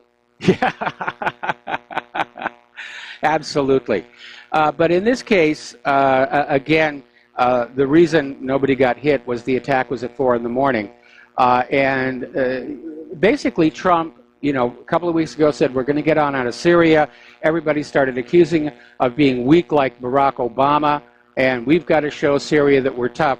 And, oh my goodness, there's been this horrible chemical attack in Duma. We must respond. And it's gone downhill since then. The chemical attack in Duma probably didn't happen. Even if it did, it certainly wasn't Assad, given the past history of finding these chemical weapon precursors with the U.S.-backed terrorists. Then you had Friday's missile attack, which destroyed these 5 buildings, apparently without any concern that toxic elements might be released into the local atmosphere and kill far more people. And now, of course, the latest lie that the reason the OPCW scientists are not finding anything at Duma is Moscow has tampered with the site, which is really completely ridiculous. And it may give them an excuse for a further bombing. However, I did like that President Trump said afterwards that mission accomplished, in the sense that this is over for now. And I think he's very half-hearted about this. I think he is relenting to the neocon pressure, ultimately. And that he's, even the attack seemed like it was kinder than I thought it was going to be. So, and I do believe the real heroes out of this are Putin and the Syrian government, the way they've taken the shot, and hopefully they're going to move on and end this war quickly, because that's the most humane thing that can happen, is to end the war, end the violence, and get on with rebuilding Syria. And I think an element of it could be that everyone knows the contracts for rebuilding Syria are going to go to the Russians. Yes. It absolutely is going to be the case. I mean, America's rebuilding of the other countries they've smashed has been great for American companies that are hired to go on in and build things like police stations and stuff. But what they're actually building is junk. It's all about grabbing hold of more money. And these countries that have been attacked by the United States aren't really being rebuilt. There's at best a little bit of cosmetic work being done. But when you're talking about a national infrastructure that has been absolutely crushed, the quality of life has declined for the ordinary people of that country, these are all war crimes. And it's all done so that some specific politician or corporate CEO sees an advantage in it. Yeah, and I wonder when this is all done, too, whether, you know, like American corporations like Starbucks or McDonald's or KFC are champing at the bit to get in there to put up Starbucks in Syria and establish themselves there. And that's the problem of being a belligerent and being seen as a belligerent worldwide, because I doubt Bashar al-Assad is going to want American corporations in there and setting up shop. No, he's going to want the Russian corporations and the Iranian corporations to be in there setting up shop. Exactly, and this is the problem. You know, everybody professes about how, you know, we're capitalists and we want free trade and all the rest and all of that, and yet it seems that when other countries are very good at free trade or doing business, like Russia supplying natural gas to Europe, right? We seem to get a bug up our butts, and we insist on like doing damage to someone else's progress. Yes. And you know, you think you'd want to reward the Chinese and the Russians for being good capitalists and being happy that, hey, they're capitalists now. And you think that would be part of our agenda, like we're meeting halfway. We're going a little commie and socialist here. They're going a little capitalist over there. What's wrong with the two meeting in the middle? Well, the two meeting in the middle sounds really good. I'd like to see it happen. But again, we have an administration filled with people who basically came out of that project for the new American century, where the U.S. wants to conquer and control it all for the benefit of American corporations. And they're not doing very well, but that's not going to stop them from trying. Anyway, listen, Paul, we're going to let you go. We're going to take one more phone call from Vivian, and then we're going to close the phone lines because I am way behind on the talking points. So, Vivian, aloha, welcome to the show. What's on your mind? Yes, hi, Mike. I'd like to propose something that may sound preposterous, but I think is very realistic with regard to the way Israel operates. I believe that Soros is really at the core of Israel's plans and is actually functioning to create distractions within each of the nations so that they're so preoccupied with domestic issues and details that they cannot act in a unified manner to protect the planet. I mean, we know the way Israel operates. If they have an enemy, that enemy does not survive. They never miss their objective if they want to assassinate someone. Soros has always been there as a distraction, starting from the time when he was a teenager, when he was handing over anti-Zionist Jews and their wealth to the Germans, who were then transferring it over to the Zionists through the Ha'avar agreement. Yes. Now, I'm quoting a line from the Palestinian poet Mahmoud Darwish. Okay, Vivian, I'm going to have to put you on hold. We got to take another commercial break. We'll be right back. And aloha, America. Welcome back to the show. We're talking with Vivian. And Vivian, George Soros' agenda is he's pushing globalism, open borders, the New World Order. Obviously, he's a strong supporter of Israel, and I'm sure that protecting Israel figures into a lot of his thinking. But sometimes, again, it shows a double standard. Israel's at the forefront of preaching open borders to every other country. They want to get rid of the Ethiopian Jews from their own country. And rather than send them back to Ethiopia, they want to send them to Europe. And Soros is very much on board with all this. And we know all about how he was basically turning over his fellow Jews to the Germans for being anti-Zionist. So he's a completely, utterly ruthless man.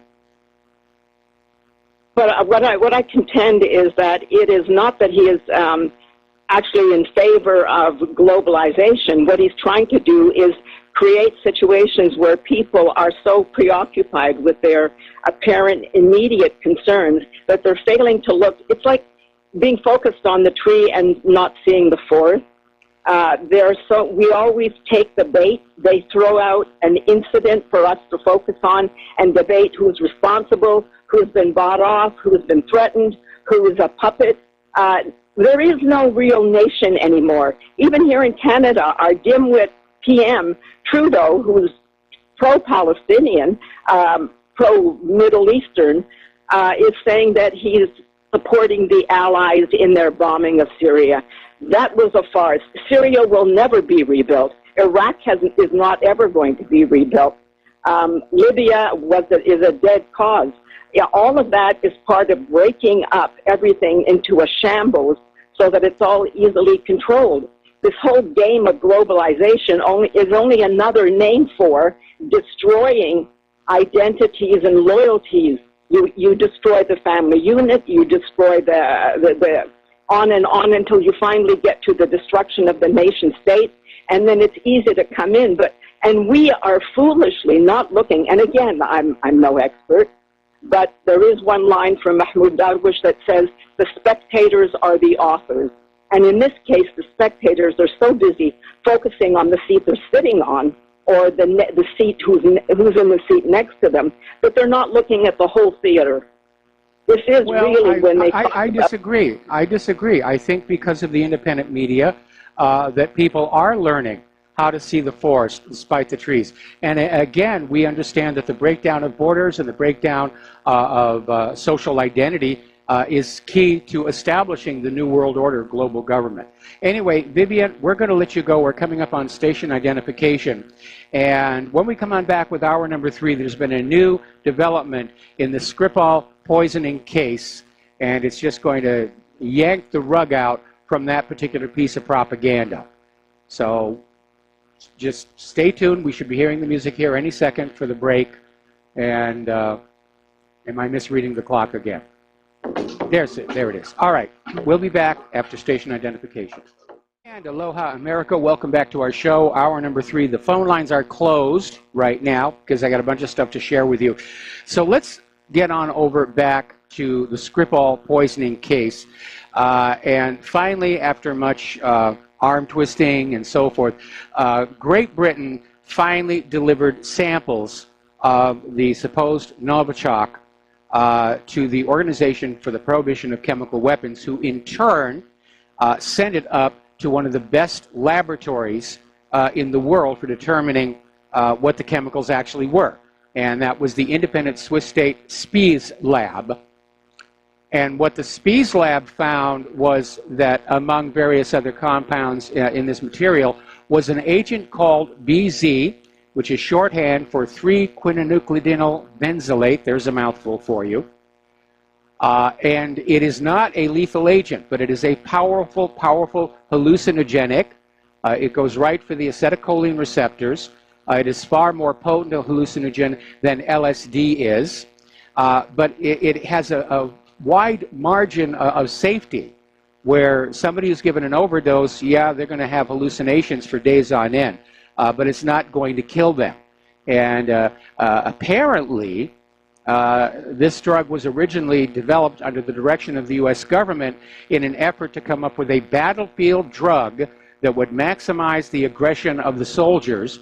And apparently, on its first test, the test subjects turned on one another rather than on the opposing force. So, but it's still out there. And here's the kicker. Russia does not use or produce BZ, It is produced in the United States. It's produced in Great Britain. It's produced in many of the NATO countries. And so at this point, for BZ to be present there tells us that wherever this toxic substance came from that was used on the Skripals, it did not come from Russia.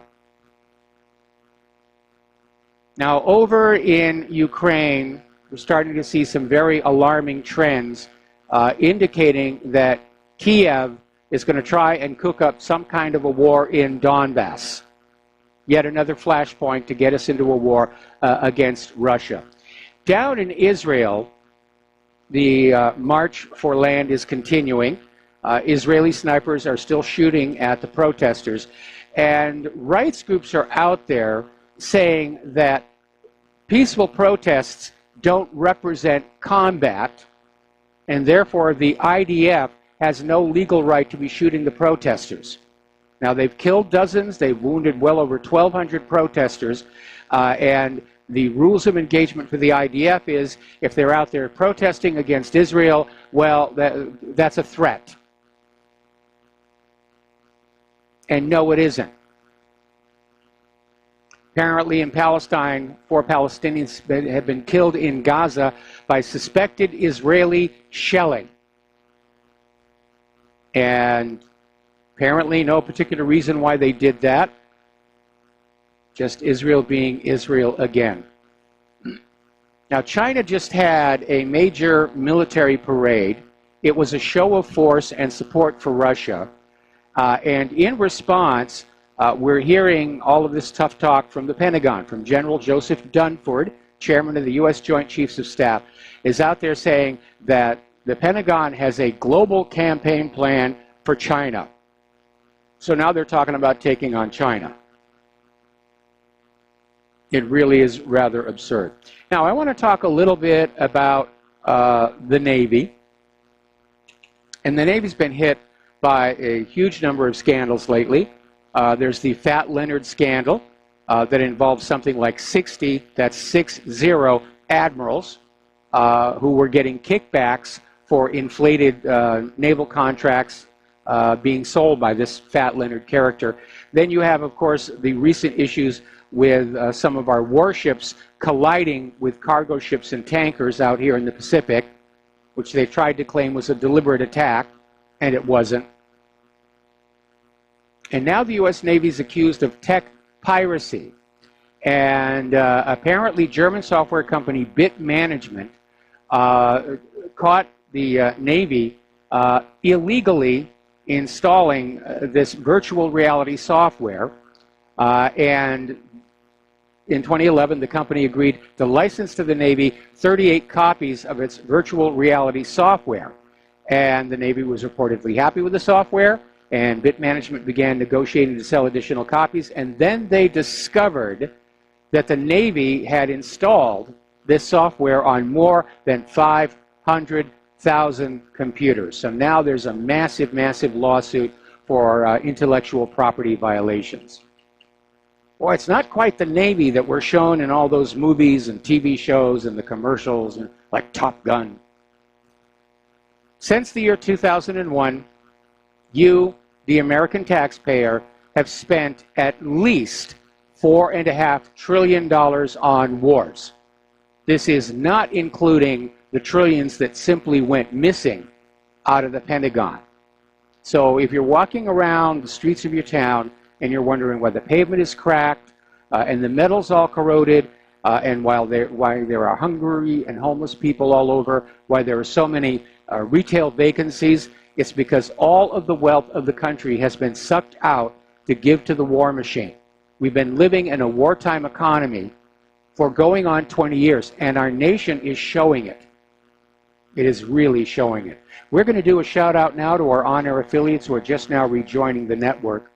Apparently over in Japan, the Japanese people are getting very angry with Prime Minister Abe.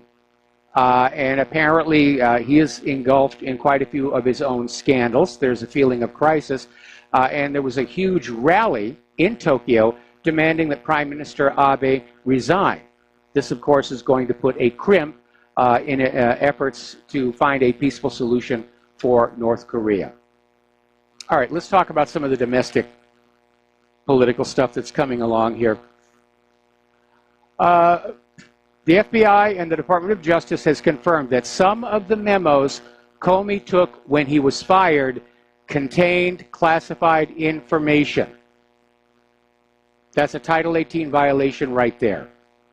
When you are fired and you're in possession of classified information, you have to return it or certify that it has been destroyed. The Department of Justice and the FBI also asserts that Comey's leak to the New York Times targeting President Trump was unauthorized, and said that Comey's operating on the same level as WikiLeaks after all that criticism. Now, a lot of people are still trying to figure out what the heck was going on with James Comey when he basically just gave Hillary a get-out-of-jail-free card for the email scandal. And a lot of people are looking for very complex motives. Was he being blackmailed? It turns out that Comey's family were all passionate Hillary Clinton supporters. Some of them worked on her campaign.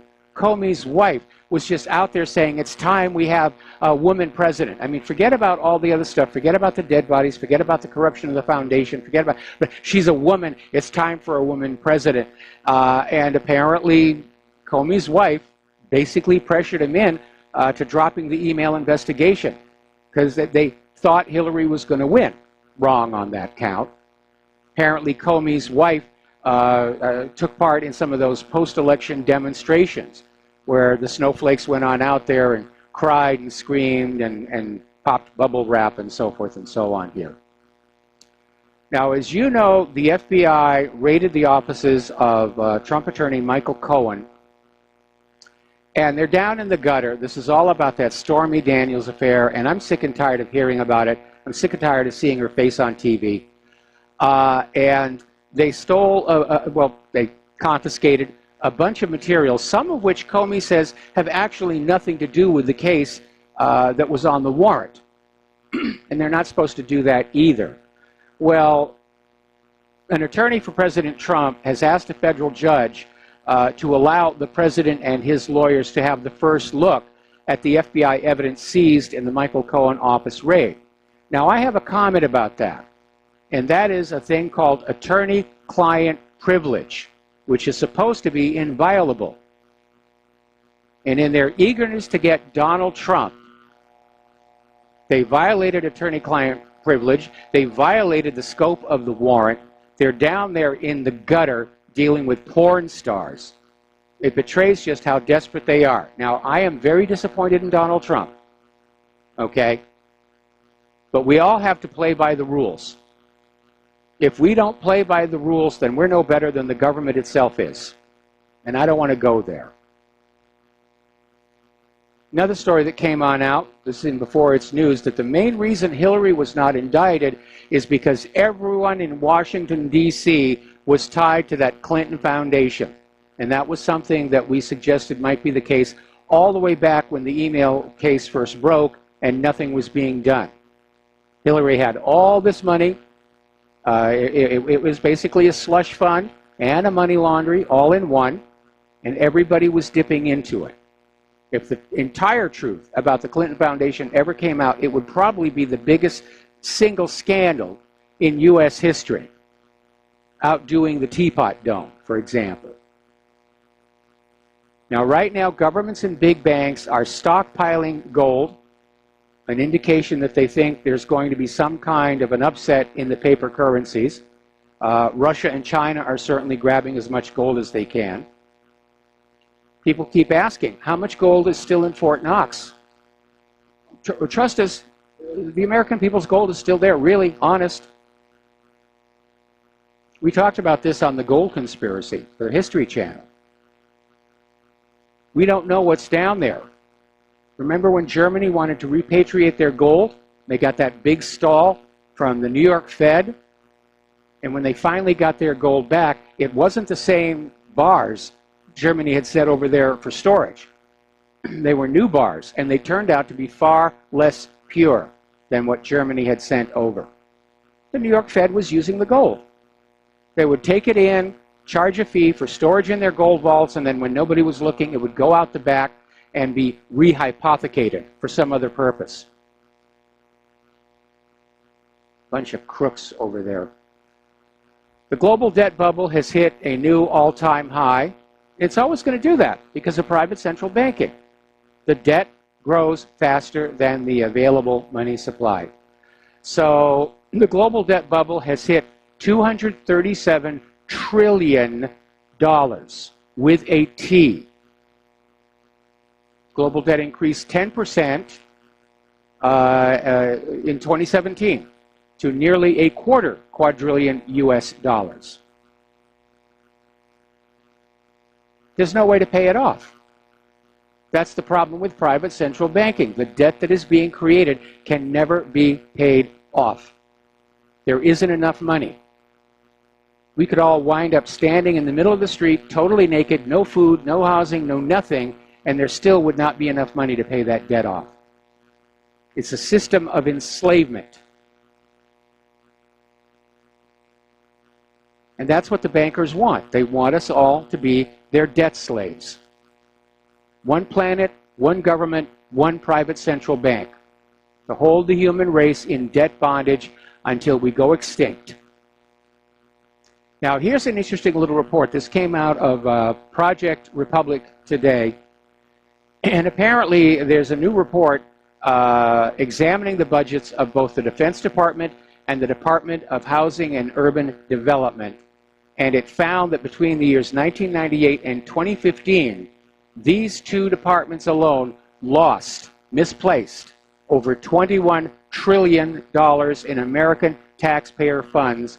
That's enough money to pay off the officially acknowledged national debt.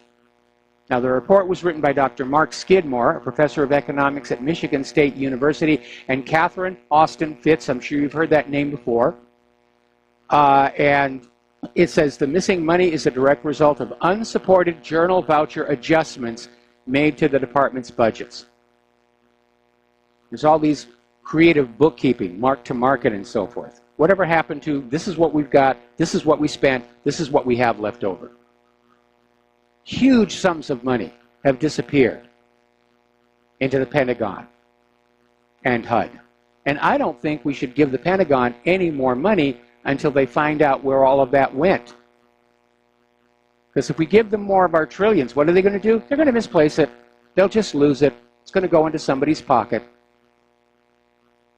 Another article out here, this is from AntoniusAquinas.com, basically saying at this point, the only thing that's going to save the world from a U.S.-initiated global war is an economic collapse.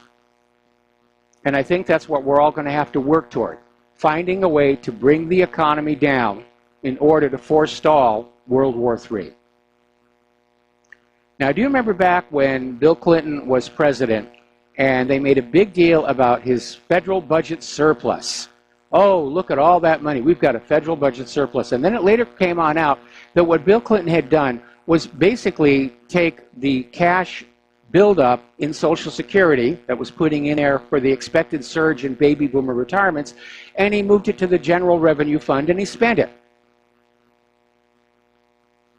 And that was a huge mess. Well, apparently, because baby boomers are still retiring, the current Social Security Trust Fund has a $2.9 trillion surplus.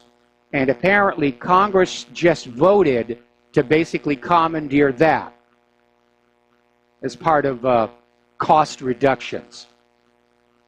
So they're basically embezzling you, the American worker. Because that money in Social Security is not their money. It's your money that you were coerced into placing in trust with the government. And the government just showed they can't be trusted. Bill Clinton proved that. These politicians just proved that. The last official act of any government is to loot the nation. And this is an indicator that's what's going on right now. Now, Donald Trump and Republicans want to deal with the issue of welfare cheats.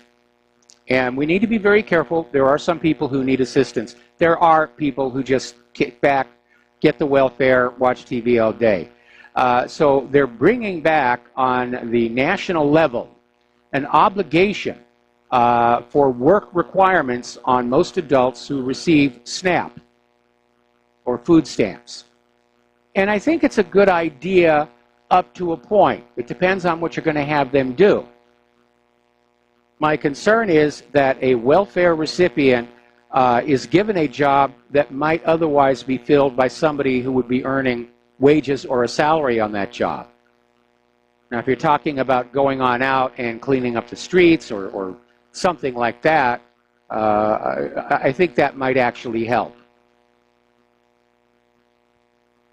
But I really do think the United States is an empire in decline. I think it's gone too far to be turned around. I've been trying to turn this country around for almost a quarter of a century now. And I think it's doomed. And I just hope that the U.S. doesn't take the rest of the world with it when it implodes. Now, over in Turkey, as you know, there's been a lot of talk about Turkey joining the European Union. Given what's happening in the member states of the European Union, I think that would be a mistake. But at this point, the EU is now saying they're not sure they want Turkey to join, mostly because of Erdogan's being a loose cannon on deck regarding all these wars that are going on. So that deal may be off. Out in California, more and more cities are coming on board, joining this Trump lawsuit against the state government. And so all of a sudden, this opposition to the illegal immigrant sanctuary status, it's really beginning to spread. And people, they're just sick and tired of the crowding. They're sick and tired of the crime. They're sick and tired of the huge costs of supporting these people.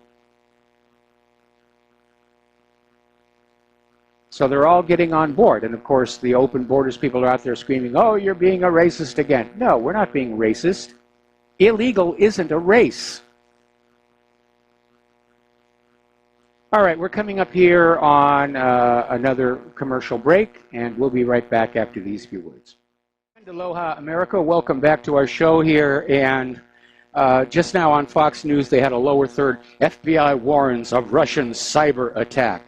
And this has actually been all over the place. We're getting it from Britain. We're getting it from all of the usual propaganda outfits. And it may be that the war powers are so desperate to silence the independent media, they're going to launch a massive hacking DDoS campaign against us all, which, if you think about it, wouldn't make any sense because we're the ones who are out here, like Russia, trying to avoid a war. But then the U.S. government doesn't believe they have to make any sense. We're the government. Just do what we say, and all will be well. Over in North Carolina, there is, or was a gun range, the Triad Active Shooters Club, outside Greensboro, Winston-Salem. And apparently it has burned down in what is very obviously a case of arson. So the gun grabbers are now out there basically burning places down here. Now, as you know, back when David Hogue was out there being the darling of the media, he called for a boycott of Laura Ingraham because Laura Ingraham had basically said some negative things about him, which were true, and she has a right to report them. And so David went on out there and said, we're boycotting against her advertisers. And some of the advertisers did jump ship at the slightest threat of bad publicity. Some of the advertisers, like MyPillow, stuck with Laura. Fox News stood behind her. And it turns out like Hogue's boycott really didn't do anything. The Ingraham Angle was the leading cable news show in its time slot, averaging 2.69 million viewers throughout the week. The Last Word with Lawrence O'Donnell came in with 2.6 million viewers. Now, there's a little hidden message in there. There are 300 million people in the United States of America, and the top-rated show only gets 2.69 million of those. You can do the math for yourself. The corporate media has lost its audience. And that's why they're so angry with us. We just spoiled it all for them. Okay. Now then, let's talk about Winter Storm Xanto. It's finally starting to fade, but it was a mess over the weekend. It was closing Twin Cities schools. Again, schools were closed today. Hundreds of thousands are still without electricity. And there are 3 deaths now attributed to this storm. One from a vehicular accident. Actually, 2 vehicular accidents and 1 guy who suffered a heart attack while shoveling the snow. This storm has broken all April snowfall records. And I can already see the email I'm going to get. It's just weather. It's just weather. It's no big deal. But you need to remember the context of all of this, and that is how Al Gore and all the carbon Nazis back in 2000 were insisting that because of human-caused global warming, that snowfalls were now a thing of the past. And it just didn't work out that way, did it? All right, now, it's snowing in Des Moines heavily. Apparently the blizzard Xanto slammed into Minnesota. They got a record snowfall. Gosh darn that human-caused global warming. Okay. All right, now then.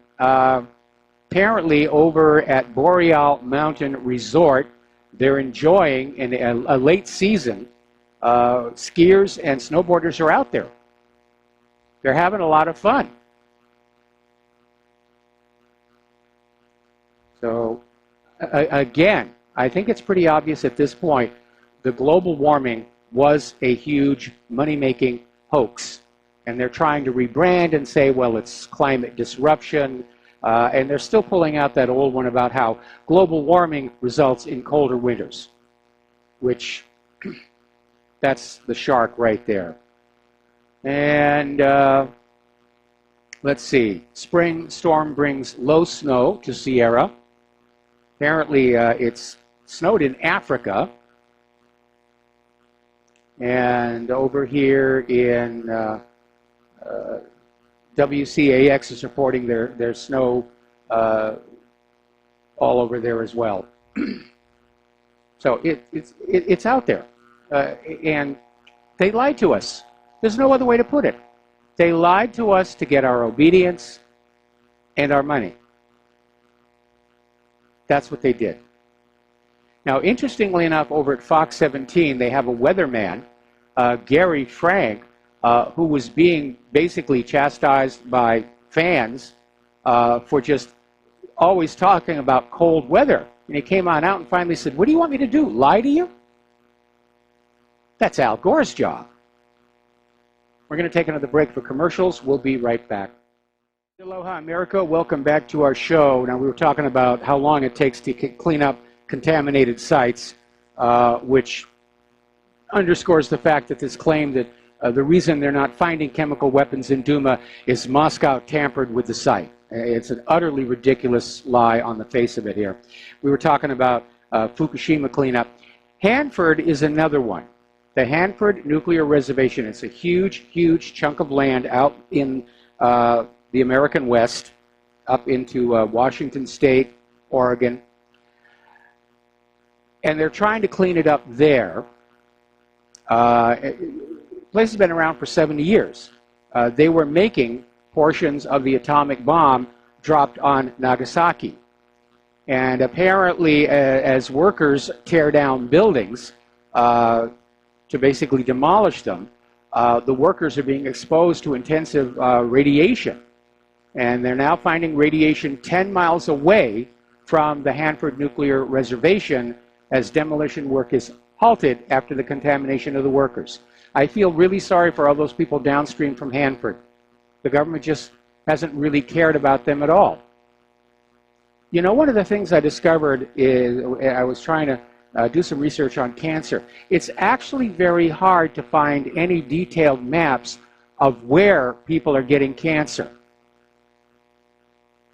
I tried to do it for here in Hawaii a while back, and there was basically a map showing the rates on the individual islands, which did vary, but trying to track it down to specific neighborhoods, cannot find the maps. They're just not out there. And it makes us wonder if maybe there are known causes of cancer in our infrastructure.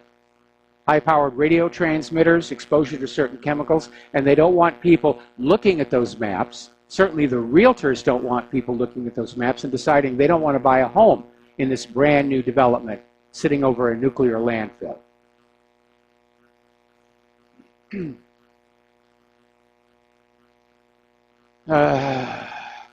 Okay, story coming out of the Hacker News. Cyber criminals are hijacking routers' DNS to distribute an Android banking Trojan. It's called Roaming Mantis. And what they're able to do is to go into your router, and most routers have their own internal DNS tables to speed things up. And so the hackers will go into your router, they'll load up the DNS table with phony IPs going to look-alike malware sites. You'll think you'll be going to CNN, you're going to a website that's copied from CNN, but it loads malware. And this is why, if you have a router, change its default password. It's one of the biggest mistakes you can make in securing your home computer and your home network, is to not change that default password. All righty, we've got a caller on the line, Thomas in Florida. Aloha. Welcome to the show. What's on your mind? Hello. Thank you for having me on. I heard you talking about the missing money from the Pentagon, and I've heard Catherine Austin Fitz give quite an account of what seems to be going on, as well as that guy, Dr. Mark Skidmore, out of Michigan State. Apparently, he was a disbeliever. He thought she was just some kind of a... She just couldn't believe it, so then he checked it out himself, and apparently that's his line of education. And he said, darn, she's right. Yep. And I just wanted to add that apparently for a period of time during possibly this theft, I mean, the comptroller of the Pentagon was Rabbi Dov Zakheim. Yes. And if you look at his family lineage, there's a thing I saw on Rents. His grandfather, over in Europe there, apparently married one of the relatives of Karl Marx. And his father was involved, and his grandfather, I think, was involved in the Bolshevik Revolution. Yes. Amazing, huh? Yep. Small family. Yep. That's all I have. All right. Thanks an awful lot for the phone call. We're going to let you go. Well, apparently Great Britain is already out there saying that if Russia launches a cyber attack on Great Britain is prepared for a retaliatory cyber attack. And no, Russia is not going to launch a cyber attack, certainly not against the independent media. But again, they're just looking for any reason to get people to hate Russia. And we talked before about the possibility of a virtual 9/11. Where the internet is taken down, it causes tremendous harm to businesses, it breaks our lines of communication, forces us to be dependent on broadcast TV for our news, and again, blame it on somebody like Iran or North Korea or Russia, because the government does have a major problem. They can't lie to the public with impunity. Every time the government comes out with another lie, it can be clocked, with an egg timer, how long it's going to be believed. Like that one about how the reason there's no contamination at that Duma site is Russia has tampered with it. So I'm feeling a sense of desperation coming on out. And desperate people take desperate chances, and they do desperately stupid things.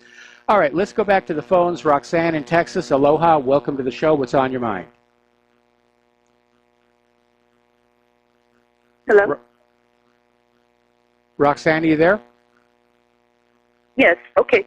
I just wanted to kind of fill everybody in on, who are the three groups, especially in Syria with this all these years, is to get this message out that Assad is gassing his people.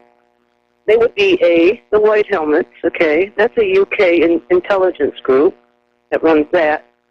Number 2 would be Syrian American Medical Society. That's funded out of here by the Muslim Brotherhood. And then the BDC, that's Violations Documentation Center. And we know that Ayman Asafari and Soros fund that. Yes. So there you go. Oh, and by the way, the White Helmets, you know, they're all worried about these children and everything. They took off for Idlib, so they're over there now. That's the next false flag. Have a good evening. All right, thanks an awful lot. Well, I think they took off for Idlib because that neighborhood near Damascus, Duma, has been cleaned out. And it's almost like the claim that there was a chemical attack was sort of a parting gift, so that the U.S. would come on in and act like ISIS air support yet one more time. Okay, apparently Mark Zuckerberg has admitted Facebook is subjective in how they manipulate their algorithms to censor conservatives, which we knew all along. The censorship is not just of bad words and pictures of naked people or attacks on gays or anything like that. It's politically motivated filtering, which is why everybody needs to get off of Facebook right now. We're going to take another phone call from Fred in Michigan. Aloha, Fred. Welcome to the show. What's on your mind? Aloha, Mike. Hope paradise is smiling your way today. It's a little cloudy. Other than that, we're fine. And I hope Fukushima fallout isn't a big deal. Someday you'll have to give us your, your astute analysis of that. Okay. Hey, Mike, have you ever heard of Operation Talpiot? Talpiot? Yes, I have. Because I saw a YouTube vid called Israel's Secret Weapon, the Talpiot program. Blew me away, man. Blew me away. Israel's Secret Weapon, the Talpiot program. And also another one, Russia taking over Middle East. Russia taking over Middle East, protecting Israel. And then I saw another one, man. This was astonishing equally. It's called Evidence. Israel did 9/11. Trump approves. Evidence. Israel did 9/11. Trump approves. And I thought, whoa. That's a bit of a stretch. You know what, man? That's a bit of a stretch. Yeah, and so's the one about Russia taking over the Middle East, because we know from General Wesley Clark that was the U.S. agenda. Yeah, well, I think it's a sophisticated soap opera psyops in many ways. And if it's not, there is this YouTube channel, Press for Truth. Press for Truth. This kind of blew me away. I didn't know that there was this thing called Genie Oil and Gas, like G-E-N-I-E, Genie Oil and Gas. Yes. Syrian war, Golan Heights. Well, it so happens that these guys at Press for Truth, they divulge the names of the board of directors of Genie Oil and Gas. It looks like they're all, PNAC, former PNAC folks. And it's in direct competition with a Russian, Syrian, Iranian oil and gas pipeline project. Yes. I don't know, man. It's crazy. It is absolutely crazy over Dick there, Cheney's right? on the board of directors of Genie. Thank you. And there's others too, and they're all dual Israeli. I suspect Genie is dual Israeli. And what do you want to bet? They're all kissing cousins. I think they're all kissing cousins. And that thing, that documentary about Trump and Bibi Netanyahu, they each wrote books. Netanyahu is Terrorism, How the West Can Win. And I think Trump's book was America, the Country We Deserve, or something like that. And it shows you Trump's word-for-word response to 9/11 when he was questioned about the structural integrity. He said, there's no way planes are going to penetrate the building. The gas can't burn hot enough, yada, yada. And then a few days later, he says, yeah, you know, when you get a group of people that are hell-bent on terrorism and destruction, anything can happen. Well, so he was compromised even back then.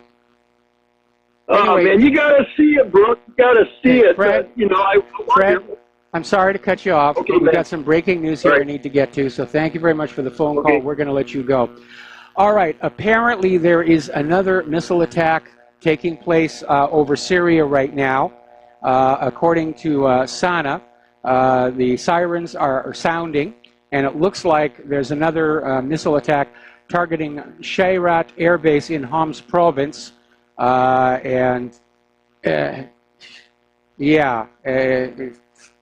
No more details other than that, but it looks like the missile strikes are back on. I'm just so disgusted with this government here. Alrighty, we all know about Amazon. They sell all kinds of interesting things.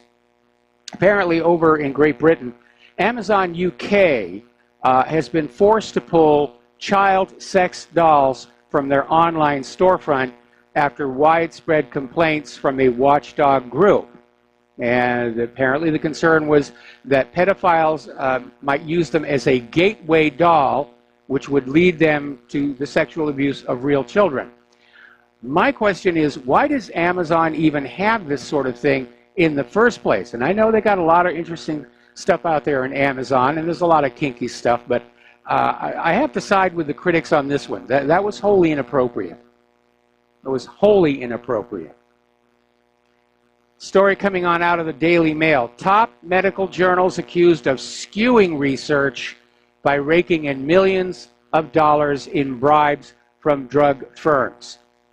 And it's basically talking about the fact that these so-called professional peer-reviewed medical journals have been shifting the articles, rewriting them, and they get millions of dollars from the pharmaceutical companies.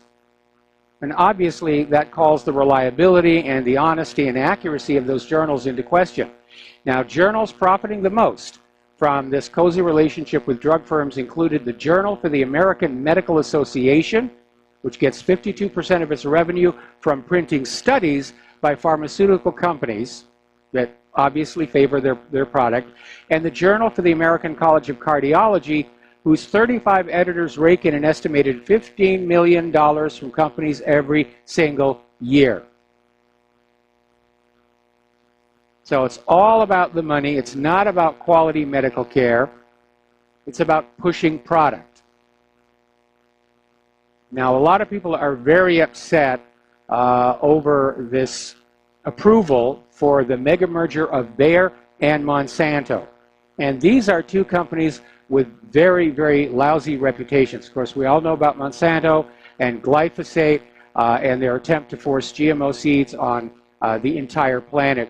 Bayer is notorious for having used tainted blood from prisoners to create a hemophilia drug that turned out to be infected with AIDS. And rather than destroy it, Bayer simply chose to sell it in other countries where there were no laws governing AIDS-contaminated blood products. So these are two of the worst companies about to become the biggest, worst company of all. Now, if you're over in East Africa, you know that there is this rift. You can see it very clearly on Google Earth, and apparently it is starting to move.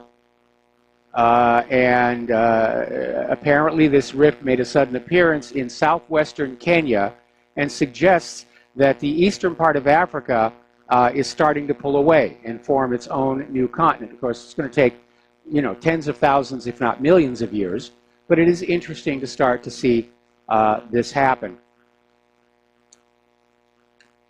Over in Balikpapan, which is an Indonesian port city, they've declared a state of emergency after there was a fracture in a pipeline that caused a devastating oil spill along the coast, killing 5 fishermen and bringing health problems to hundreds of locals.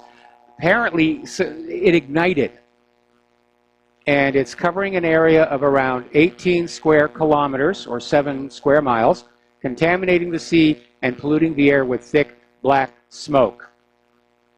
And one protected dugong is already washed up dead on the shore. The 5 fishermen died after being caught up in the fire caused by the spill. We're going to take a break for commercials. Back with the last segment of our program after these few words. All right, so I'm doing this over the phone. We just lost the computer that we do the Twitch on. I'm going to have to replace that now.